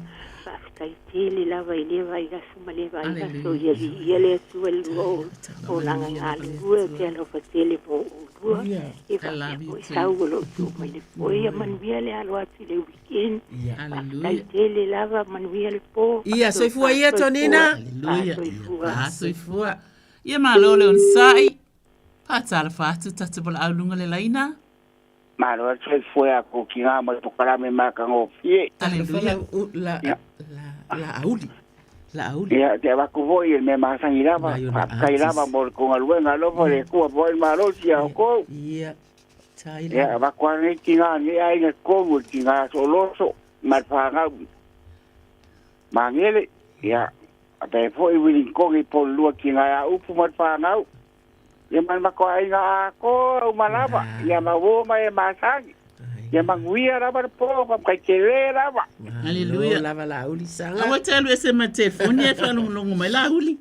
Haleluia. Okay. Whaatali mai a ioi. Ale whai matala tuspa ia te oile fia fine. Salama salatu sumalaiva whai pasuma tolu. A wasa ia te au o mana tunatunga. Au mana tunatunga ia wa e vili mai ai. Ia. Taitama. Na e ufitia au i le manava o lotina o te vivi i atu oe le ke ku ele atua o le manava o lotina o na i ele tūlanga ma le balawina whapene i le o balawina ai oe. O te vivi i atu oe awa na e whaia au e alai o na matautia ma ofo tele ai. I o na i o ofo i folto ai nga whapea langa lava. Le tama e sele le longo ta longo e talo aleluia fai mai la ai fai mai fo tala ne mia le tuai o le langi le tuai o le langi o te ai o yatu oi o le tua sili male mata utia o le tau sia le fengainga male alofa e sele le o le tata o tua o le tua tau si fengainga aleluia. E ala ana le tau siaru whenga ona o lo tātou o ese ma lo tātou o tua. Aleluia. Aleluia. Amen e whai mai. O le alofa ia te ilatou. E alofa atu ia te ia. Ma tausi i ana polo a inga. Whai mai. Ia e whaafofonga mai. Ma e sila mai o fofonga. Ina ia whaafofonga e le tatalo a lau au auna. O te tatalo atu ai nei, i o luma i le ao ma le pō, mole whanaunga Israelu, A le ua te talo mai e ui ana whaalongo ina pe e mātutua. Ia le whanau ngā alo a inga ia po alo te mai tai o tina mātutua. O lo a inga ia vi ia aile tua te mā whaafetai tele mo lau upo whaawina fo i le mnei po e tau longo atu ai fina ngalo e toi au mai. E toi au mai loto lau whanau. E toi vava ai atu ma mana tu natu i le loto ma le lau tele o au a fionga mana. Au a fionga o lo o iai le ola. Le su wafa manu malo Yesu Keriso e malo lo a ivi. E malo lo aiso onga o tino. E wha malo si ai ala toto. Aleluia. E le ngata fo i lea lea tua. E amata mai le tumwa e se o atu lea lofi o lato au. Vi ia o Yehova. O tina matutua. Ia so loto. Haleluia. So male whanau. Ia male whanau. Nau i mangele. Upu male whanau i male tone. Ia a inga malava o e tau i ala au. Lai whaafufunga mai. Le ai ma se tasi e lino le atua. Amen. O lato. Amen. I suafa. Ai e foi se tasi e ngalo. A talatu spa ia. Ele ngalo. Ia. Ele ngalo ele atua se tasi. O ana tangata na whai. Whai mai ele ai lava se manu ia po se ele ma whai ona le manatua ele atua ingoa na whai ingoa inai. Pea tatou vava ai le ano mea ua whai ingoa mai ele atua le tatou te. Ele ma whai na tatou tauloto ina. Ole mea le atua whaafitai. E mātou te ilo ina lo wa lofa. E lo loto e lau tele. E matua sili. Ese talo seo whaalongo longo mai nei tina ile ngaluenga. Ale neita ma e tau longo mai lo lato soifua i lau a fio le atua. Te maa whaafetai tele whamanuia foi i so se tasi lava le nei a inga. Atunu mamawa tunu ulata mai New Zealand nei ai mai se alau au na bili mai. Na vala au mai. Ele o mātou o vala au mai. A ua vala au mai ina i o mātou tutu whaatasi atu i o luma le atua. Ia ala mātou tatalo le whaafetai tele lava Yesu. Amen. Amen. Amen. La uli. La uli. Kai ke la vai a ko kinga no pare ko fo ai malo sir po. Dai lava. Po ya ko i sabao ka ba ka kai ko venga maranga po. Dai lava. La uli. Poi mai pa ngau ma dai nga mai karesia. Ia. Ye so ipo ma ya manguia. Kai lava. So ipo. Ia le atua. Amen. Tolu fiti te silima i vatolu au nei ngalo ia te oe te vala au mai. Mana tua le tātou whaamalo si iane e mia. I moni e le lava ma upu. A o le tili o nai me maua mai e pene te talo sanga. A wa o le nei me o le te talo. E le ai loa se te talo. E pe ia o pui o Jerusalema le ta ua mai ua male pelepe. O lona winga. A wa e aluatu wale. Aluatu wale fili ala tu sao atu. Wa le ai se te talo o le mea moni a. Amen. O masani sanga le mea lea o le te talo o la tātou pui malo si lea. A o lea tolu fitu sili mai vatulu. Ia nei e fie na lo whaalongolongo mai. Ai whala au mai. A o le a whaila se talo mamutai. A sanga. Alleluia. E au. Ia ona a foi. Ona whaasolo lea o le tātou polkala mai uva au. Lo mātou ta mākerisi o lo mātou wali i whaola. O te whaita wina nei upu e pei o se tatalo. Lea tu wae mai lea lau fionga i le isaia e toru se furu lima. Whai mai e oli ona o i lātou le vao la fula fua. Ma le nuu nau mati e fia le toafa. Ma fua mai e pei o le aute. E fua tele mai lava ia. E fia fo i ma le fia tele. Ma le alanga. E avatu i aile la le leo le panona. Ma le matango fio karamelu. Ma sarona. Fai mai, la tau te vaava ai i le pupulo o Iova, o le matango fia o lo tātou atua i Iova vi ia oe. Iau tau fa mai roa leo o le perfeta. Iau tau fa amalosi i lima uanga ngasi. Iau tau fa amalosi fo i tu le vai o vai. Fai atu ia i e ua loto vai. Iau tau fa amalolosi. Aua tau te fefefe. Fa auta o lo au tau atua. O le ao o mai le tau i masui. O le tau i lava mai le atua. E a fio mai lava o ia. Ma fa aola ia te autou. Una fa apupula ina ai leo. Mata o le tau aso. E fa alo ngoa fo i talinga o e tutuli. Ona oso ai leo le pipili e pei o le aila. E pea se fo i le lau faiva o le ngungu. A wae oso mai le vai le vau. La fua. Ma vai tafe le toafa. Wow. O le upu fa o le afionga le atua o le perfetanga sanga sawa. E avea fo ile se rapi ma vai lepa. E avea fo ile nu na umati ma vai puna. O le mea no fo ai luko e ta o to ai lato. E fai le ma mea tutupu mai tutupu ai uma kome e iai fo ile ala tanu ma le ala ta ua fo ile ala sa e ui atu ai se ua leanga e fai mo ile atu e ui ina valea se mala ina valea se malanga e le se ai lava ya o le tatalo le yo vo au no matu te matu te mana vai na atu le nei tatalo matu te tatalo ia yo atu i le o lo fia fa alongo se ia ua fionga i si lunga e fa alo te tele fa fia e fa mafa na fana lo na loto e mafa ufau ile ta ua o lana tatalo le atua. Tatalo mo e o lo alo fangia le tatalo le atua. A wa o le mea vatu o le mea fo ito e ave. E maa lo si fo le tangata pe a wala au atu whaafetai le tau i le tatalo o lo manuia o lo mātou a inga pe o le wala au o lo mai tama o le mātou tatalo lea o ai lava o lo vai i tūlanga o lo whaita wina i awa fionga. Pero feta atu, ia wa fionga tama, mai lou nofo a li o le alofa tu noa. Lou nofo a li e maua ai le alofa. E susulu watu i e o lo fia maua lo wa fio. I le suwafa o keriso. Amene ma amene. Hallelujah. Tolu fitu silima iwa tolu, sanga ia. Ale afa atalitali, ia se, fai mamita, ia. Ia tato, tatalo pea, ona e tari tonina. Ia, na maua fa ile whalongo, ile bai asun tēnei. Ia e tō tēle la vai e whalongo rongo mai. E fia mana na oi vili mai. Ia eile lope le ale mea leina. Whaingatana, ia e tele ona i tina fo i ua mātutua. Alleluia. Ia ale fo i pēna ta ua e salo me ia le vai puna te taimi o whano. Mai lai e runia suma fitu ma whai o vai o oe o le puna, o le vaiola. Taitama. Alleluia. E telea ia puna. E puna mai ele vai. E lele e malie ai. Amen. Ia le langona e le fia inu. Alleluia. A o le puna la lea. E malie ai le loto i le olanga nei. E malie ai fo i le fia inu i le ola whale ananga. Alleluia. Fai mai ia e wha amalo lo mai ia te ona malo lo ai le o au. O le an lava se tu ai ngā mawhatianga o mawhati ai se tasi. Alleluia. I to tono a inga. Mawhatianga e se le tango li mai staini. Whalonga tāle whanau. Alleluia. Te le whala belabe o mai. Una tau mawhaila ia le e whalo lava le malosi. Alleluia. Ia e whai mai tala tuspa ia e awale popoli. Whai mai ia e wha malolo, ona malolo ai leo a. E mana o mia le soifua malolo.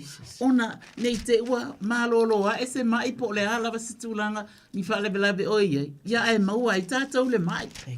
Alleluia, whai mai. Ona malolo ai leo a, ia e wha ola mai ia tau. Ona ola ai leo a, a wa o oi, o te vivi i ai. O le sulu ma le ma lama. Alleluia, o laua fionga. E wha pena ona fola ina. O le fionga le atua e fola mai ia i tātou. E ei le mafua anga tā moa. E ala iona mana o le atua. E tu siala na upu. E lena o le tu siana tu uai. A e tu si e whaitau. A le ngata ile. E tō telepo i tangata ile ilo whaitau tu si.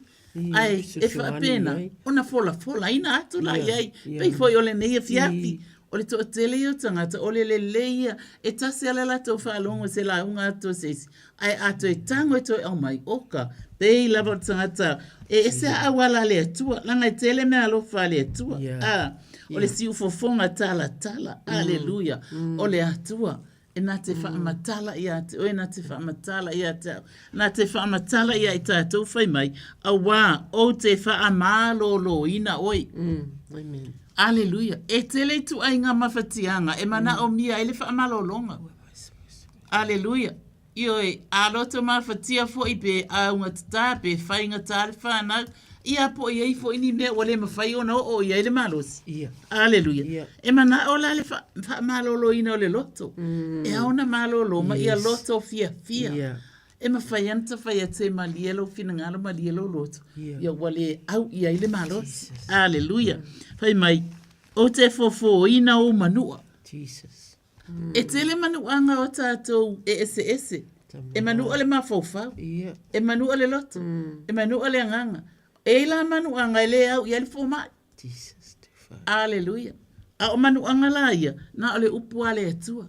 Na ole atua fe mai. O te fofo ina o manua. Hallelujah. E se lele le ole atua. Fe mai.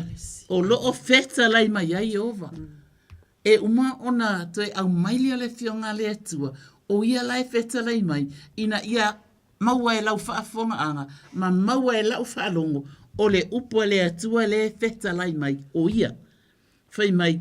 Aua o te wha ma loloina oi. O te fofo ina o manua. O lo o feta lai mai ai ova.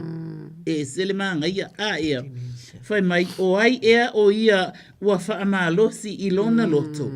E wha lata mai ia te au. Oh, praise God. O le mele ele le ile tua fai mai. O lo o feta lai mai ai ova. E fai o tau mo unu. E sele mana o le atua. E ave i tātou matangata o lona nu. Aleluia. A o tātou. Tātou te fio ese mai male nu o le atua. Aleluia. A le fai mai. E fai o tau mo nu. Mo unu. O a o foi. E fai mo o tau atua. Amen. Oka se mana i ole upo le atua. E mana o i fai tātou mona nu. Aleluia. Ai mana o foi. Ia fai, e fai tātou mona atua. Ai le na tātou mana na o. E mea, e mana o i fai e le atua. E tātou te le ana i le atua. Aleluia. O le mea le ielo mātou tu. Ia mātou te langona ina fo i wha maulalo ia te oini nei vaenga. O le soifua o mātou o langa. E ei taimi e o loa ina ua le leile soifua. O na ngalo lea o mea e tele na e whaia. Aleluia. Ai o mai loa taimi o puapua ngā mawhaingata. O na mātou toi vawe fo i atu le i ate oi. O le mea lea tama, e te wha maa ngalo, ma tu e wha maa natu a tili ia i mātou, awane i o mātou tu ua. Le puna o le vai ola. O le vai e ola. E malia ai o mātou manao. E malia ai le ngā lala o lo mātou wola whaalitino. Ai mai se o lo mātou wola whaaleanganga. Ua mātou i loa le suinga o le soifuanga wa iai le atua lo mātou tama. Te tele ti munga ua mātou vaaya. O tau le mawhaina o ta avale li tele o pō. Ona ua matua i pō uri le awala. Aleluia. Ai wana o oea o le atua. E mawhai ai ona o matou maua le malama. Wa ola ua fio. O le suru le i o matou vai. Ma le malama i o matou wala. E selo le le atua. E te le i tu la fua ina matou. Na e whaia le la mo le au a le masina mo le po. Ona e te mana au mia i o mātou loa le malama i le au. Ia ma le malama i le po. O le mea lea. A mātou mo moe foi. A la ea susuru le masina ma fitu o le po. Oka sau matang o fiele li ielo mātou watua. E le ma whaia na wha matala ina. I upu o mātou nganapu o mātou langona. Le mata utia, le lautele, le loloto. Le atua o au ngā ruenga mamana. Ai mai se ai, o ia ngā ruenga uma. E wha atu mutumu ai le mafuaanga.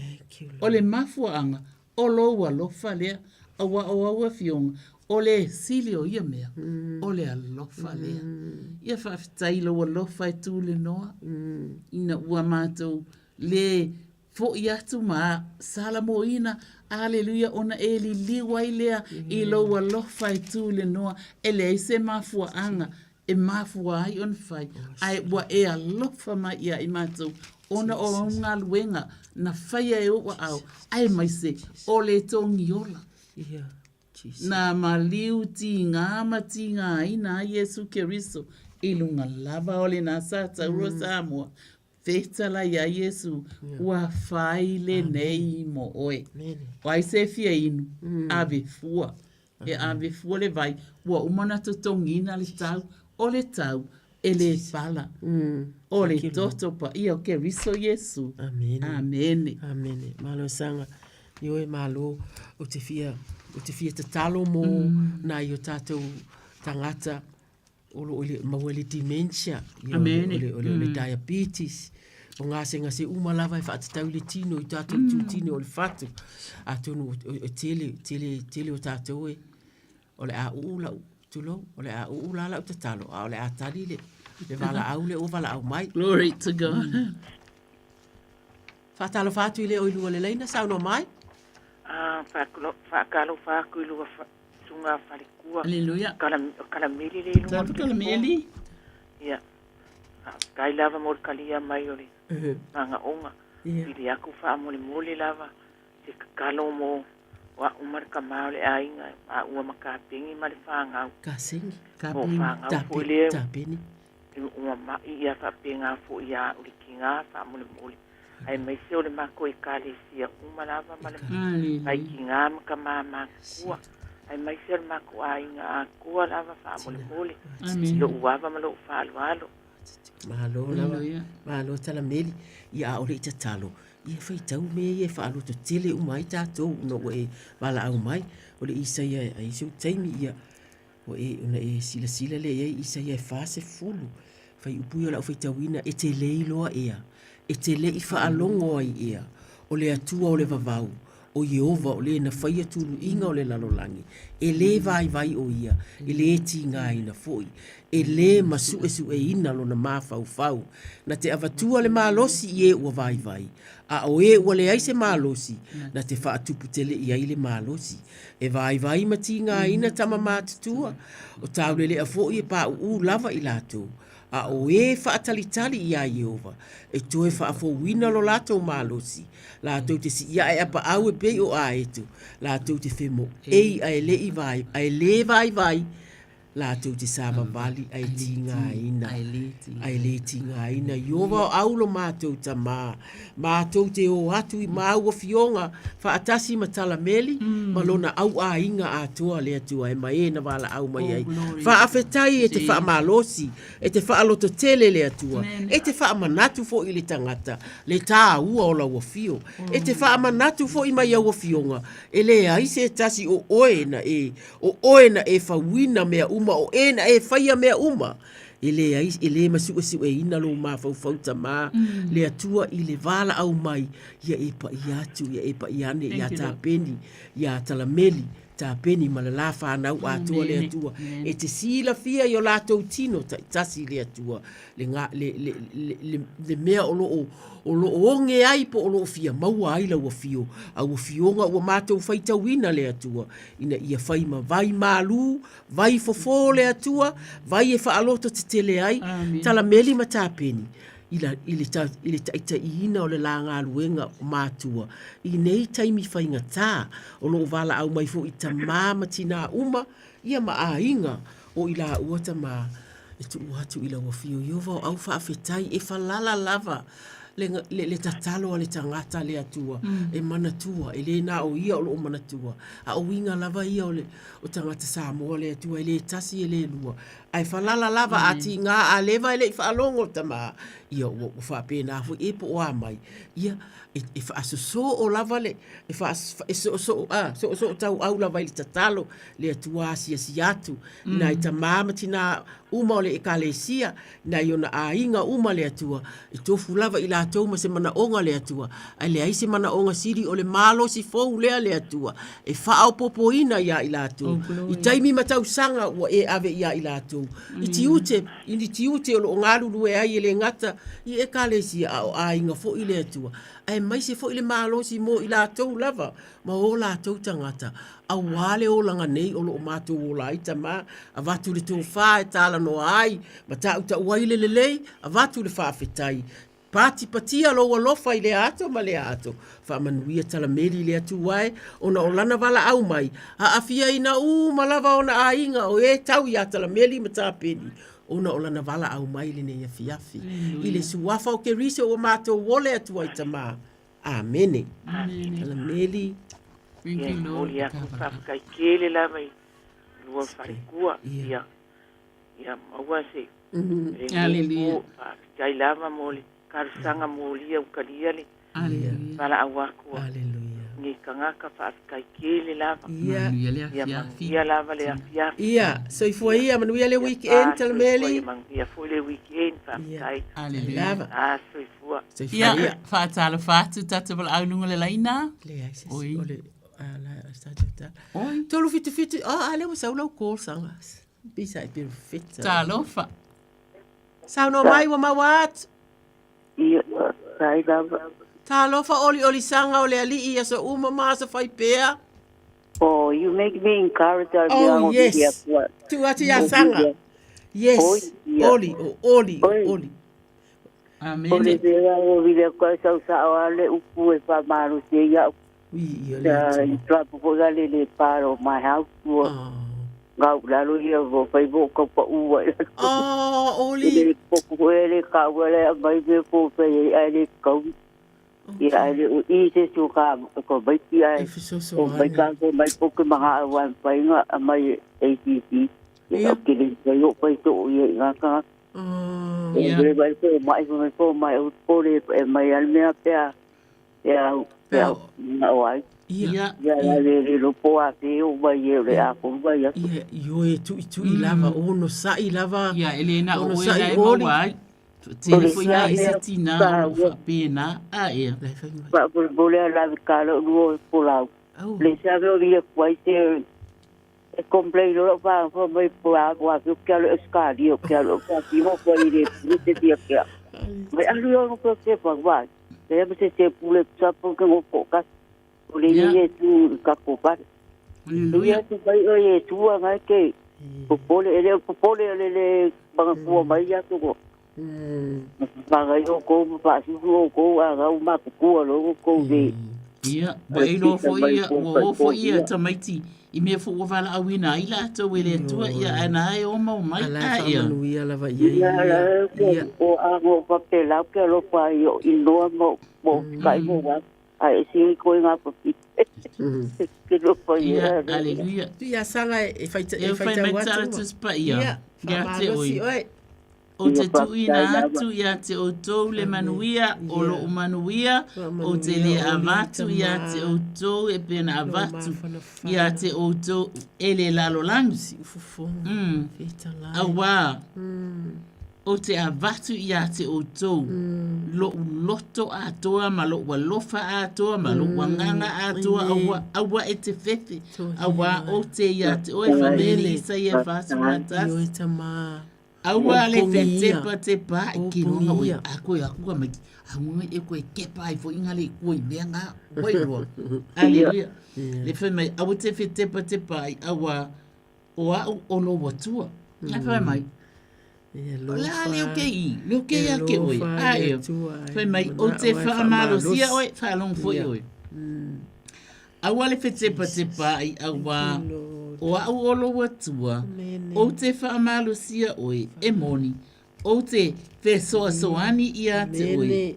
O mea mō ngia mea vai a koe lea kua ia ke oe, whai mai, e moni, o te whesoasoani ia te oe, e moni, o te tau fia oe. Amene, ilea, I loo a ao tau matau. Oe wa aila oe e sele malo losi. Amene, ele ngate na malo losi. A ole pa ia o mea ngai tau fia oe. A ia. Aleluia. Wa fo I fai mai. Ua ta tau I loa foi. E ngā lulue whaatasi mea uma ele leia I latou. Oe alo lo fatu I le atua. Oe ua bala awina I lona fina ngalo. Ai nga fa mai ngalo lue mea uma mo le leo I latou. Thank you Lord. E ai la oe a etina. Fa mai lata mai ova. Ie loto momo ona le tonu. Ie tele time e la ngona ai I la bala au mai. Ia e time fa no ai. Fa mai ia fa ola fo ie loto nuti momoia. E tele lava fa longo fo I oi. E tele lava mea leanga e o ie a mi o tonu. Aia, ai lave ina I lātou e Iova. Ai ia mea uma, ia lo mātou tamapa I ai. Te toi abatu le upule ia oli.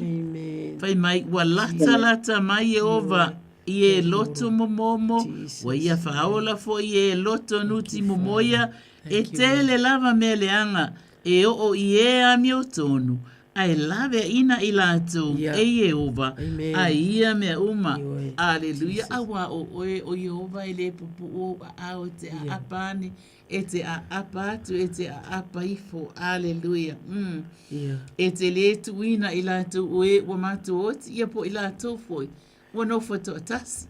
Jesus. E pei o oli. Ia to tele fo i mātou tele taimi mātou te. No fo tai to tasi ai. Ai whaftai le atua. Ai lona nau atu. Ioe. A wā o le oa ia keriso. Ia. O le tangata fo ia talu wai. Sila fia Ona e le o to tasi. Ai o lo o iai ma keriso. Aleluia. Ioe. O le leila le nā. O le atuha mai o le oa ia keriso. O le tangata fo wia, ia to e manatu lola ia i le afiafi nei, whai atu, whawhetai le atua, o hau o le tangata fo, o hau o le o te ia te oe, o le o ia ke riso, o le tangata fo wia, ua mawae mea tuai, ua wha fo wina mea uma, ia tama, ia wha mawae atu lo le fia foi, i taimi i whanau, ia po ai ni leo te, ai, o loo e iai whaatasi mau. Iwe mai o Iova, o loo leo leo ma moe o ia. E le aise mea o te matiba ai. Nā te awea o taluai o le uasau ele laina pele ai. Ase kōl, aleluia. O Iova o loo leo leo ma moe o ia. E le aise mea o te matiba ai. Nā te awea o le mea o iai le vau mua. O te ta oto ai. Nā te tai wafo ila ngā e kausulu. Nā te tai a ta le mea o iai lea. Vai tafe le mu. O le vai tafe, le vau mua. O le vau mua. Tawhatafa vai tafe le mu. Ia. Aleluia. Le whaafo isia mai le unganga. Nā tai a ta au iala le ami o tonu. Ona o lona suafa. Hoi wha ahila oi. Oka se maualulunga, ma le malolosi, ma le paia, ma le lau te tele, o mea o le ufa ai loa atu ia te oi, o loo taina oi. Amen. A ea oli. Aleluia. E se lelelei o le atua. A e tuirunga, e te pipi ai, a e nofo i lalo, e whapenana lua nofo whaatasi ai. Aleluia. Glory to God. Tama. Ia vi, ia mawhanene ina lo suafa. I mea umalawana o Yesu. Amen. Ole. Oi. Ia. Manuia tele. Tātou sanga wheiloa ia. E mana ia le fionga le atu e sau ai pātonu ia tātou malava. Leisi o tātou ele mana o mia. Ia. Ea, manuia tele. Ele mai dinga o rumkar sanga. Ua e rua ke pongi a tau, o vira ue poa wa ngalo a tau. Ia, ola, o ia. Pabui muri. Ia, wale lei, ole atu iai, oli e tanga lo wala au ia ua, e sauna e wala au ia sauna o ua lava e te wala au ma iai. Ai, so se taimi lava le po, a whai o se wha alave lave wha fua sei. Ia, 111 loa, a ole, piso so ani wha le uso. Ia, okay. Aleluia. Ia latu ia saua i loa. O ia whakakile lava. Oli. Pamania le atua ia a rua. Tai lava. Loto tele. O dora the kingdom ia o rua le whai. Aleluia. Ngā rea ke marosi me popo ngai whai ma. Au ke pa marosi ala varo via pea. Ia mene. Loko teri o uso la ke viso. Tai lava. Ia maino le upu lungo le ala leo. Tai oli. Pamania le atua toi po ia ti ai. Teu leo ine lungo a wale a ngeru le tua. Tai te lela ma mori tarsanga pa manuia le tua. Ia manuia le po oli pasai fua. Tai lava ia pasai fua. Amene. Talo fai o le a foi. O le nau lava e mafuta, o le nau e whaalongo i ta talo o lo fai. Ia ma le nau e fai atu. A o le tele o outou, ia outou soi fuanga lava, ia o le tatalovi ia le atua, tolu fitu tasilima iwa tolu, ioe ua malulua fiafi, a ele a whaina, e tele a, e tatau na tataloina, a o whaatali a mātou laina.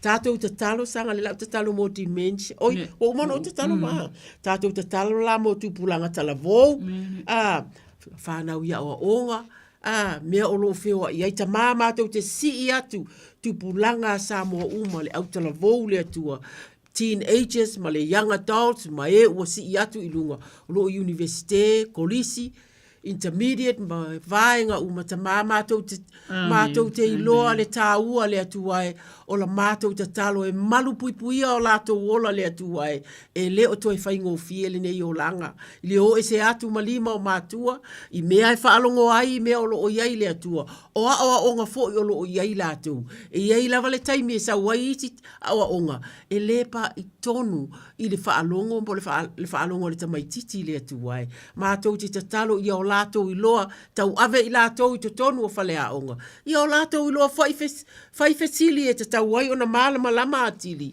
i mea o lo taita i mea o lo o ina ai i lātou i tele lava le atuai le fili e tau mawhai le atua o mea o lo i whafo atu nei le atuai oka e le whaingo fie o le social media e le whaingo fie fo i le atuai awane i o lātou momoe ma le telefoni le atuai lima le atu te tatalo ia le discipline ia wha alongo i mātua ia poto le tamaititi poto lava le tamaititi e wha ao ngala na phone a wā ave e se fo i tama ia ta sile nā le fia mātou te tatalo i mata upo o lo tau aveina le atua fisosoani e o lo vai a o e o lo malolosi le atua ia fisosoani na isi students na mana o mia tatalo ia iai le anganga o le whaafetai ini pasi o feo iai po ni upa ia ai mo mātua ia maa nei o se tangata o se young adult po se tamatala vou le sau whaafetai lava mama tede ese lo fia ia o lua whaafetai le i la lunch money whaafetai mea te ia mātua ua a oile matua o le ale fia mea uma whaapena iai le anganga o le whaafetai e amata mai le a inga o na watu fo i lea lai whaalongo i tatalo ia fiafi la fo i whaalongo i le ngangana o lātou mātua ia kopi mea le leina e ave i whafo atu le tua mātou te tatalo whaamanuia whaia o ngā malava le tua le whai ngā nuenga e le whai ngofia le lātou ngā nuenga mātou te whaia pēa le tua mea o lo fia maua i te tonu a onga tele sa mo o whaia onga i tamaiti e o deputy o e o lo principal le atua le atua fisosoani le atua e le whai ngofia fo i tupulanga e le na o Samoa e tele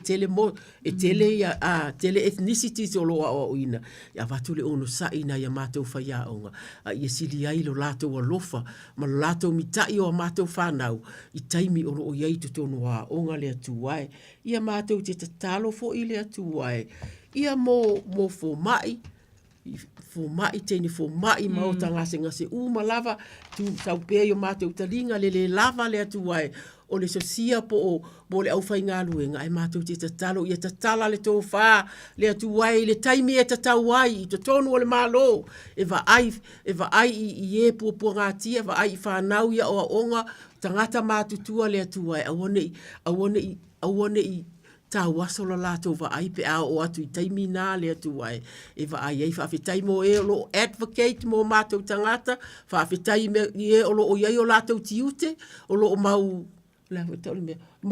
tūlanga i to tonu o le malo le atua ia i longa le Samoa le atua e whaafetai e le onitala e le mātou te lea o ina o mātou tangata o māsani au le atua o tatalo le whea soso ani o lātou au tafa a o tau mawhai ina a watu mata upu le atua a wale le lei o le mātou atunu ia a tonu o lau tatalo le nata mai le nei taimi whaafetai mātou te langona lo whaatasi mai mātou te langona le leo le whaafetai e o wala au mai mātou te langona fo le leo o le oi ona o loo fia maua le mawhanawhana lea e ta watu e lau o fionga i tusi o loo whaitauina vi ia o e tama ona o Keriso amene ia o te fia tatalo Mo se tasi o keisi na ta whaalongo atu ai i Samoa i le loto momomo.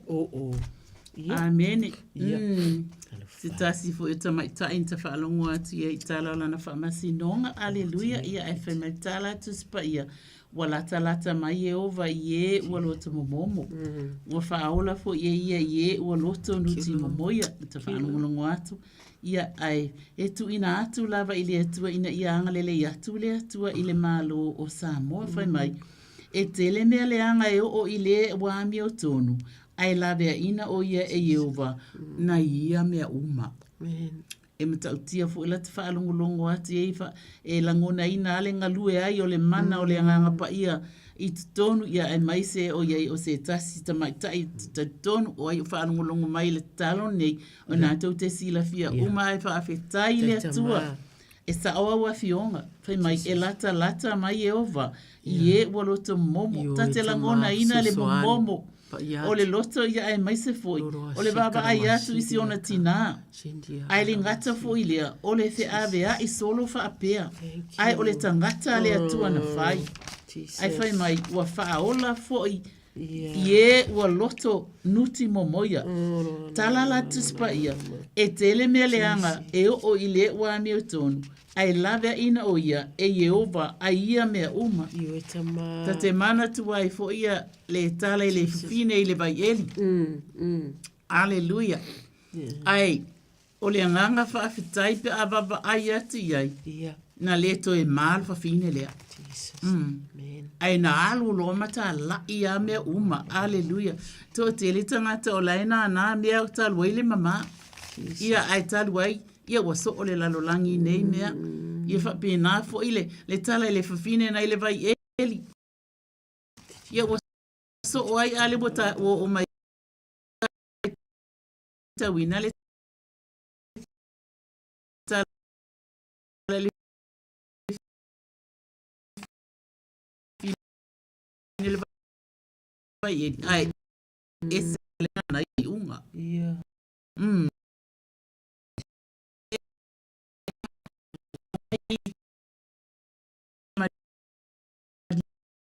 Ia fo i le ola e fa va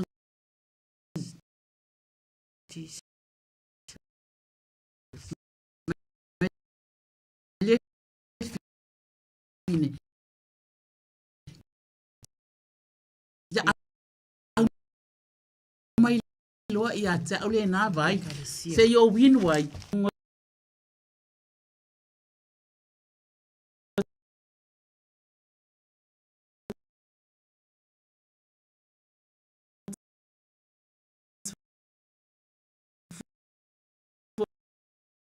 Itala samo anglele ya ala lefa fo fonga tu pulanga fa ya le tu le masia al fa e mole ne ia fa penana ngalue atu le mana o lo wangia o le fa abaisa mo e fa abai ia te oi ya ai pe wole tala fe ngai le atua ma le tele upu fa asau sili upu matanga aleluia wa fa longolongo iai a la le tutupua e fa na witi aleluia ia le tala tuspa ia e awa o tama tu sa maona ala a oina matua ele te a ese ai a wa o alo Samoa o tato fa na umalama na ia sei tu lo le li yelo matou tamapa iai ia fa pena ona tu uina tu wai ia te oi ia le file mu ioe ia le oli ia le fe amanga loai ia tau mafai e tatalo le isi mo le isi tatalo mo me o tutupu e tatalo foi ina ia fai ale ami o tonu ale atua i mea o lo o tutupu mai whaafetai tele lo matou tamapa iai e ala i lo suafa Yesu amen Malo sanga whaafetai vi ia le atua le ia le ava noa o le a tatalo Sau ai ai lava se te talo o iau loto malo fina ngalo, tango lava au mai au lema te whaatu muina lava le tātou laina o pe o maalili ioe, e kale sia uma lava taitai ia e mai se au lotu ili nei vai taimi, te talo, ta mama tu te si atu taitai o le mātou, o mātou e kale sia uma lava le atua, le malosi ina ia maua le atua, le taitai o whaletua, ma o lātou au ainga wai, e se ina taitai le kale sia o lo, iai fo ina ia lātou whanau, ia ma mea o lo whitau mai lātou, le atua pa iatu pa iane, o aise le atua, fia maua le tatalo le atua, ia whaamumua tili, le afi o lau wala au ia te i lātou le atua, lau whau unga i lungo i lātou, ma tā upu o lo sa ili, a wale, awale fola ina fa malosi au lotu le tua ia ila wo fio ia fa fia ina o lato loto ile va ayatu ile pale maio e kalesia ia so sa uma le tua fa fia o lato loto ile va ayatu ile tautua le tua e tautua fia e o mai le tua taimi o fellowship e ilo ai lava talia ina o tangata e o atu le tua mai isi e kalesia fa manuia la wo fio ona o kirisi o mato vala au atu ai fatalo fatu ia wele laina sauno mai malo la malo foi te o lua ia o laki aleluia tal foi laki ai tai lava mo leva no ia o le mia masani lava na me foi a tan mai foi mo pa ia sino ne foi ia laki ia sauno ia na yo ai nga fa mole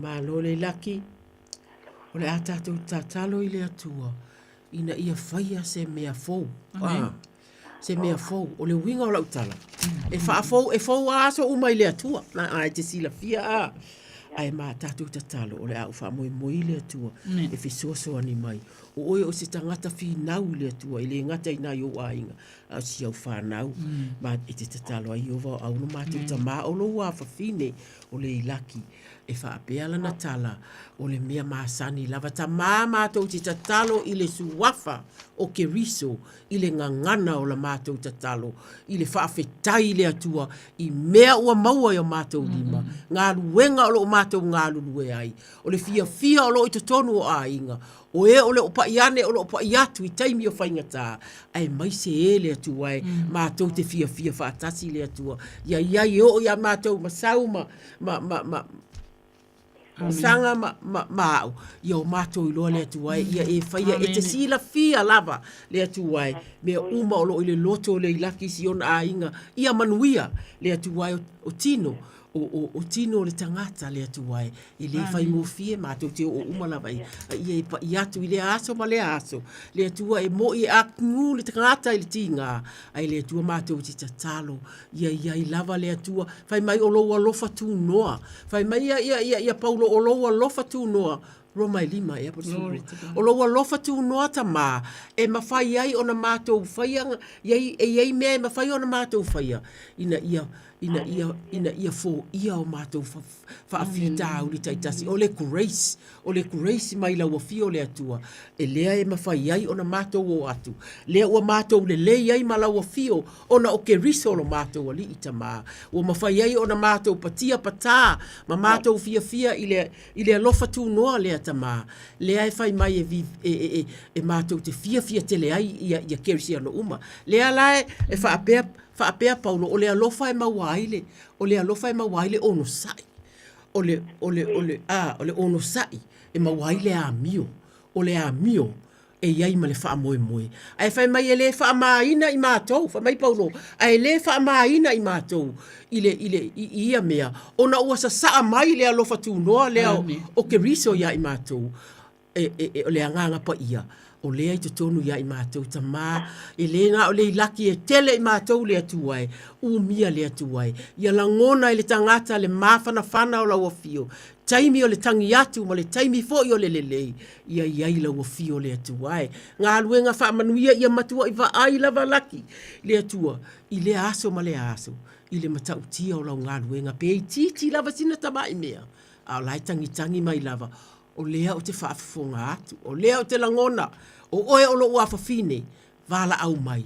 Vi ia la ua fio ta mā, whamanuia ia te ia, maona ainga ma lava ta mā, mea fia iai, ana wole atua whapea ona e whamanuia iai, i le suafa o ke riso. Amene ma amene. Laki. Ia te o luana e uso. Alfai. Aleluia. Langi, le fo e tato uma lava e papai pensa. Ia, mo te malo na lo tu no ia te tato. Sai lava e pa mania pele tu tente lo fo ia vai. Sai lava, manuia le weekend. Aleluia. Fa se fua. Ia, fa uma li se talo pe. Te tasia. Kaluluala. Tasia. Aleluia. Ele kolose mo fa e pusuma tolu. O lena la vea I mai ia te au I le pule a le pouriuli. O ena au maia I lātou I le malo o lona lava alo pele. Amene. Ua whaasao ina ai I tātou nai I le mai I le malama lama. E lua mea ia lo tusi ai I. Aleluia. O lea tātou te mana na o ai lava. Ua tele mea Hei mai, wana lavea I mai a te tātou le pule le pōliuri. Ua ia I tātou wala aulunga le laina, sauno mai. Tā lofa sauno mai? Masa foi a te ulu fatua. Tā lofa. Ia, sauno ia. Ire te whamon mon mana o mia se talo ma se o tamalela sauni ngā ruenga neni pō. Ok. Aleluia. Oile sauno. Oile sauno dia. Sia. Oai? Sia. O sia. Malo sia. O sia. Sia, ia, ia lea tua. O e tina o whapena ona e wala o mai ona se au tama o sia o le alo e whainga luenga. Ia tina poto o e tina mātaala. Tina lofa. Aleluia. Ia le tua. Ia lo mātou tamapa i ai. O le wala au mai a sia i li ni e fiafi le tua ona o le a whapena ona. Na la maa vai fo i masiana tama. I polo na alo e na la halatu e alo e whainga luenga. Ia oilo mātou butua, ia wā oi ea mātou te o, ia o ia te oi upole ora. Manuia le hainga. Tama ea, olo na ulu fafo, ia whapenana ta ina e lau fio. O le au mau ai fo o tinai tono o la maota, ia po nisi o la to o nofo le atua. E ai fo i lau fio, o wā fo i o lau fio, e te iai I mea umalava. Aleluia. E te tai fo I e te leo leo, a ua fionga. Iai mea mātou te mana na oai. Whai mai, bala au mai. E bala au atu ia te oi, ona e tali mai aile ia I mātou. Awa, wa umona whai. Aleluia. Leise mea na whaia, ele I whaia e ia. Ai o loo whaatali tali mai. Pe tātou te bala au atu ia te ia. Lea tua whaafetai ai lea. O la bala ai masiana tama ile nei fo I pō. Ia malutia ia. E whaapena lea tua na la whela ta I lava mai ia. Ia la te talo. Wa o te tali tonu. Lea tua e le mawhaiana tua le tinane e siana tama le aluatu I le whalewhai ngā luenga. Leo mapui te tonu o ngā luenga. Au wala ia e whaapena o no wia. O I lātou uma lātou te mafuta fo I te tonu ale nanga luenga. So wafa manu malu yes keriso malu tia yo a ao mamana, a ao mawhanawhana, a ao alofa le atua. E ia se taimi o I luma e whaapena o na tue mana. Walanga luenga matoi fo I atu I le whali. Ia whaataunu ina I le fia male manuia. Whaafetai tele lava tama. E ala I lo suafa Yesu. Amene. Amene. Malo lava sia manuia tele. Lava te ulu wharitua mo manaonga. Kalu whai le tua. Puma leo lua. Whataunu mai a ngai le malu whare nei pō. Anga leile atua. Manuia rui kene alofa tele atu. Ia whapela soifua ia. God bless you. A soifua. Whatalo whatil wala au ele laina sauno mai.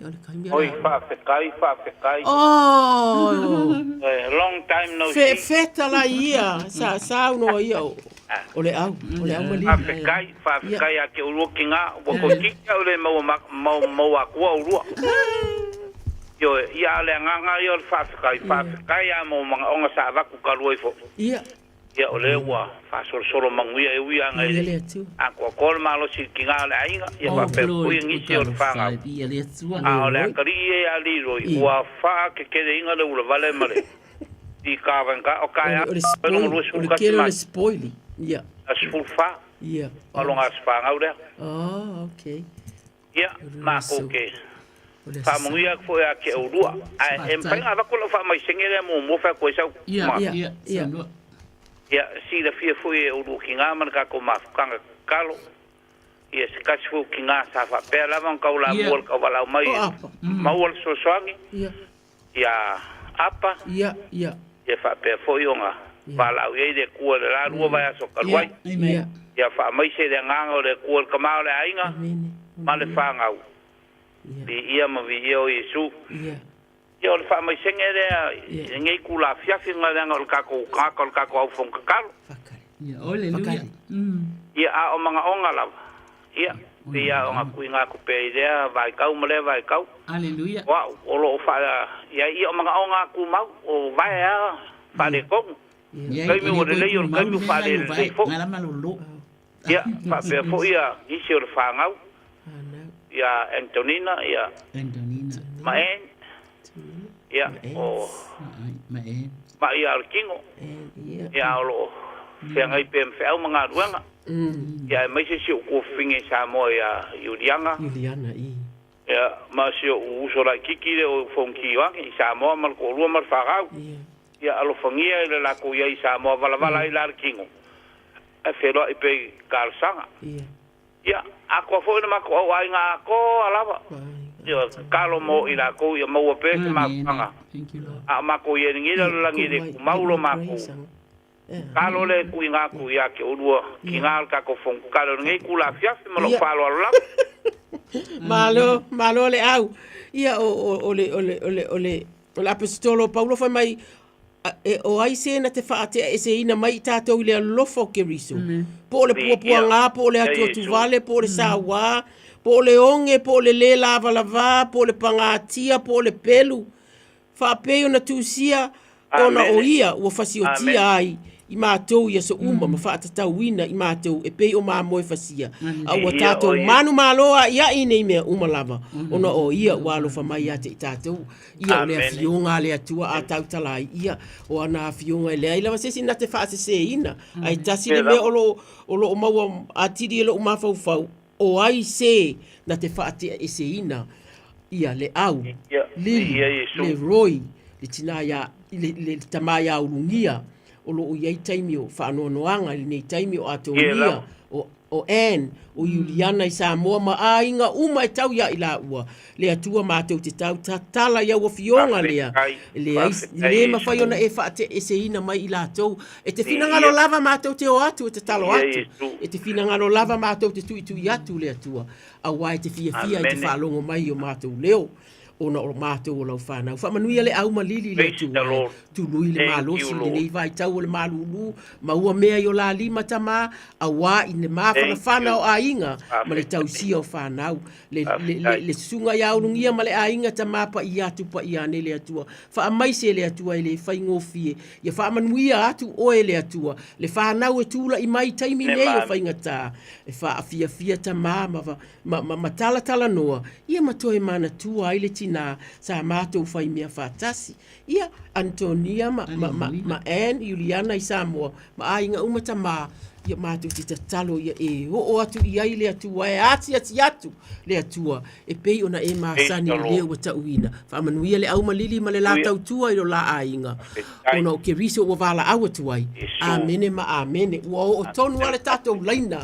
Ile taimi ese lo fai time le tai lo fai time le lei wa e maua mai matou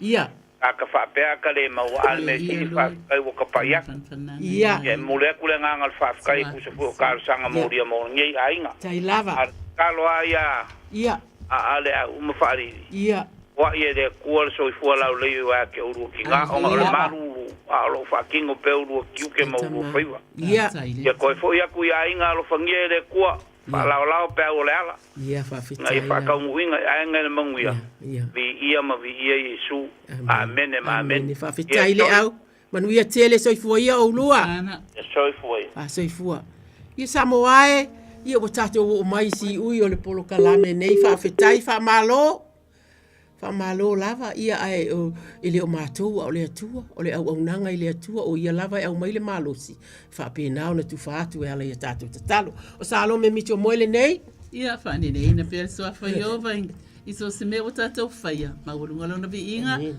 o talo sang politi o atu so fa isu so foi ia Samoa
soifua o le siafufonga Samoa, Radio Samoa, tasilima iwa tolu a mo. Se kia Radio Samoa. Avia maua sosa, Omega Ka, Iana Loing Oa, Omega Ka, Tabaleta Umofie, Omega Ka, Fili Mailo ile Omega Ka. Omega Cars, lua selau Diabetes Drive i Manukau, po le telefoni o iwa lua fitu 5 tasi lua. Susu mai Manukau ne, Omega Ka, Umalole Keisile Omega Ka. Wai nei le la lao le Bluebird Lumber and Hardware i Mangile, a wafa taumolo ainga i Samoa. E mawhaiona whai umai oka o loa faufale, pusa aisa o ngā umu TV moenga, se tino forma le tele o loa ese. O whatau umai mawhaiona tatongi le tātou ofisa i Mangile, ai piki i whale o loa o le Bluebird i a pia vai tele po sa le longa. Walau noa le olua tasi 5 tolu fafa, olua tasi 5 tolu fafa, pe i meli le info@tlmarketing.co .nz Moni Sifan Talanga. Ua na o le Radio Samoa se furulima iwa toru a mo e tautuaina o e ilangu ngana fitu aso le vai aso.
Ona I pesa le na ia mai le tamaita ia fua fiva mose ia ele ngata fo ilea o le team ale hallelujah worship team ia mai o tahuhu pe ona whaamatafi tu ai le tautua a naitina Salome Micho Moe le ngata fo ilea o talo sanga se yuli pulitiu atoa ma le tato Port Kalame ia pe ona yeile ni vanga le fiafi o le fono te talo ia po le tato te talo mo oe ia whapena ona whaamalusia I pia le tātou savalinga ia mo le lii ia meisel neva I teimi o le tele o le whaingatau o tātou iai whaingatau o whitai iai mai tātou ia o vai teimi nei e me le fionga pa ia le atua tutupu mai mea whapena ia tātou whaia ma a whaia I lunga o tātou hulu ia o mea lawa fwoi wa tutupu ia o mea le nao e tātou te awa wina mai ai ia ni le sona mani vaenga taua.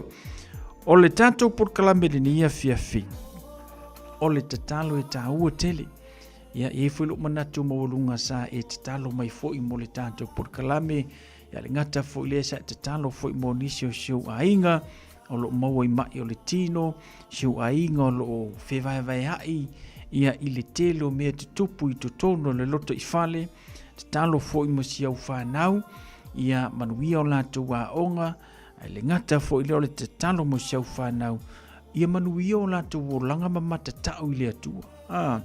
O le neso I fuanga wa tātou iei wata mamaita maiti, ai ua le ai ma se matau I le atua.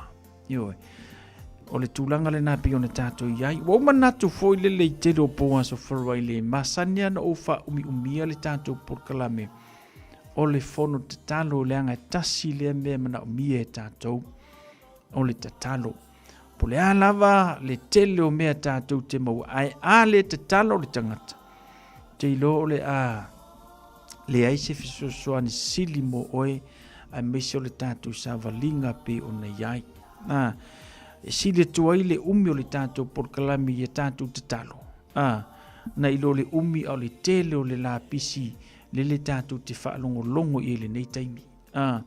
Tala e mai e oso I ngolo koko mawalunga o tala e au mai la ngona ilu palau vale mai mai wanga e palau vale mai e li kako Port Kalame ma le tautua le Radio Samoa ai o lo o tau mawhai e mo moli atu mea o lo tutupu al mera e kupu mai Samoa le mele tupu nei ai paku mai ilo palau vale ilu mola mako masingi le maksafsanga taua la nao le tātou Port Kalame le nia fifio le te talo ina ia unge koe pala vale mai ise si le tautua le Radio Samoa.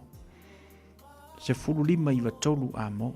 Ta ua tele la le tātou Port Kalame leo le tatalo. Pela ua sile ia te au le umi o le tātou Port Kalame. Ono le tātou malo si anga nai lumo le tua le tātou tatalo.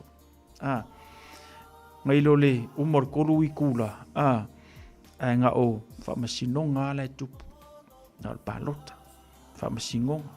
Ia o kala o ngei, o kala fu ngai whaikai au.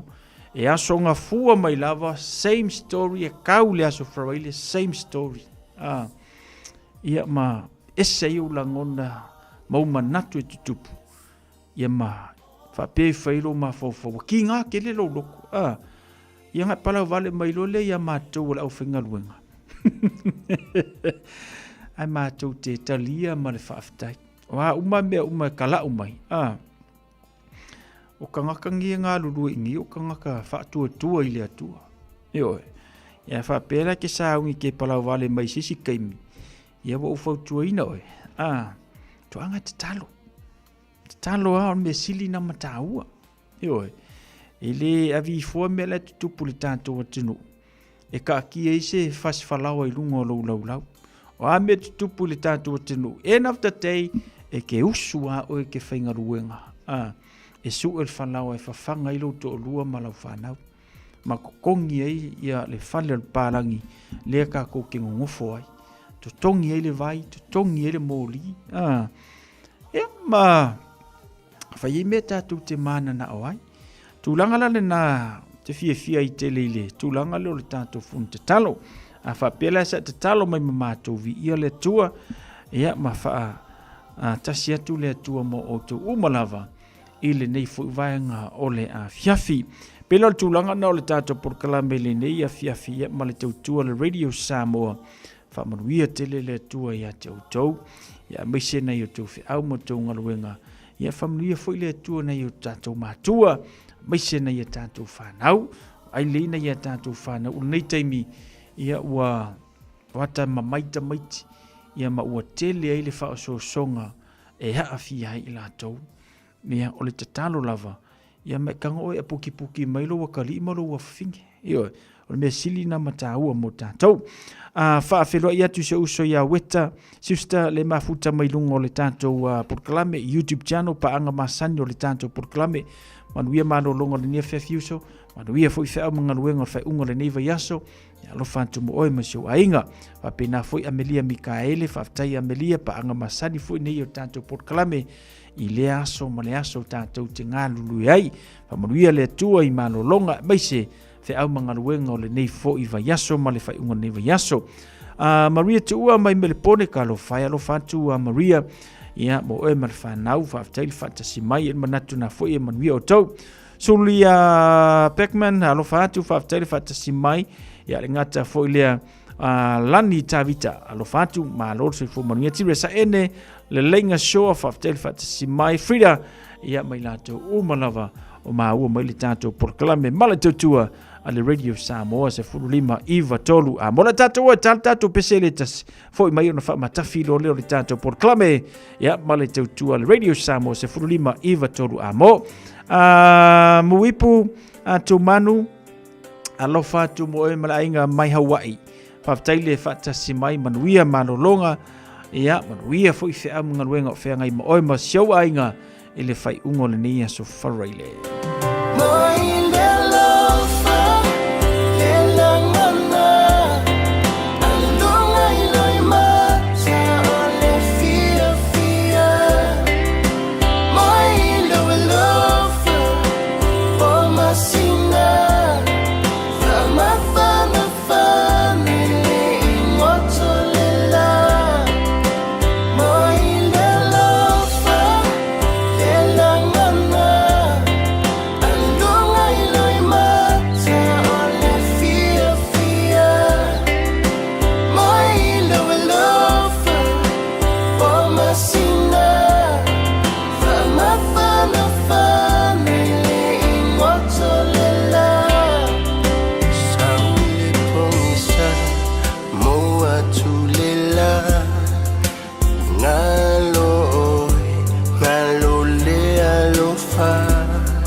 Fana mo itani mapuilo moenga moilo alofa le aini fita e ngalo le polo ngailo ufia fia nei mafaufaunga ia ilangona moyo tufanga oe ia sauma moi le lofa le langana andunga iloi mata ole fia fia moi le lofa o masina fama fana fana le imoto le la moi le lofa le langana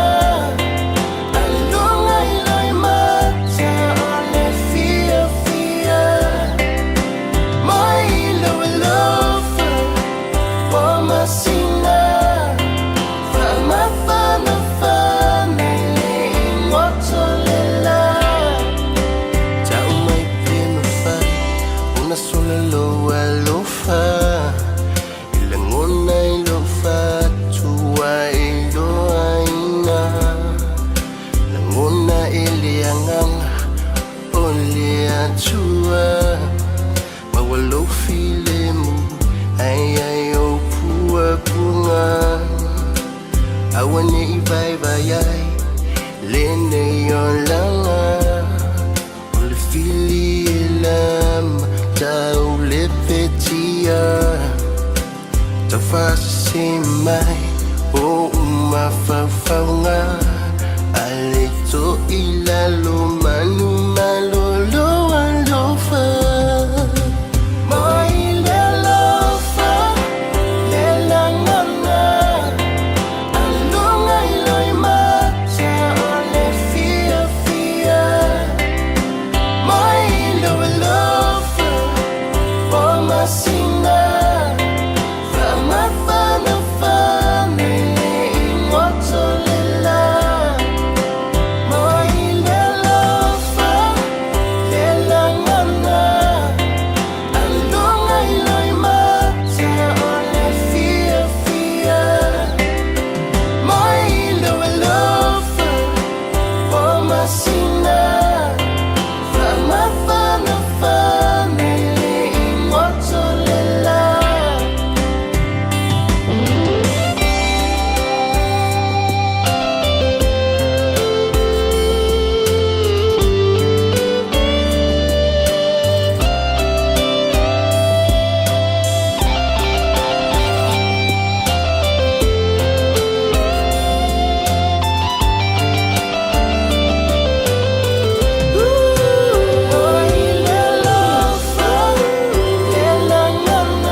Leo tu lai mai le tātou temi le wati to e 2 minute o na tā leo le itu la se folo le tawalunga i fo le nao le tātou pon kalame manuia tele malo longa le nea fiafia mai se fo i malo longa o le nei fo weekend whera i tātou le asonga fo i le lofa maranga le lei o le tua sausi whanua seu fa sui foia.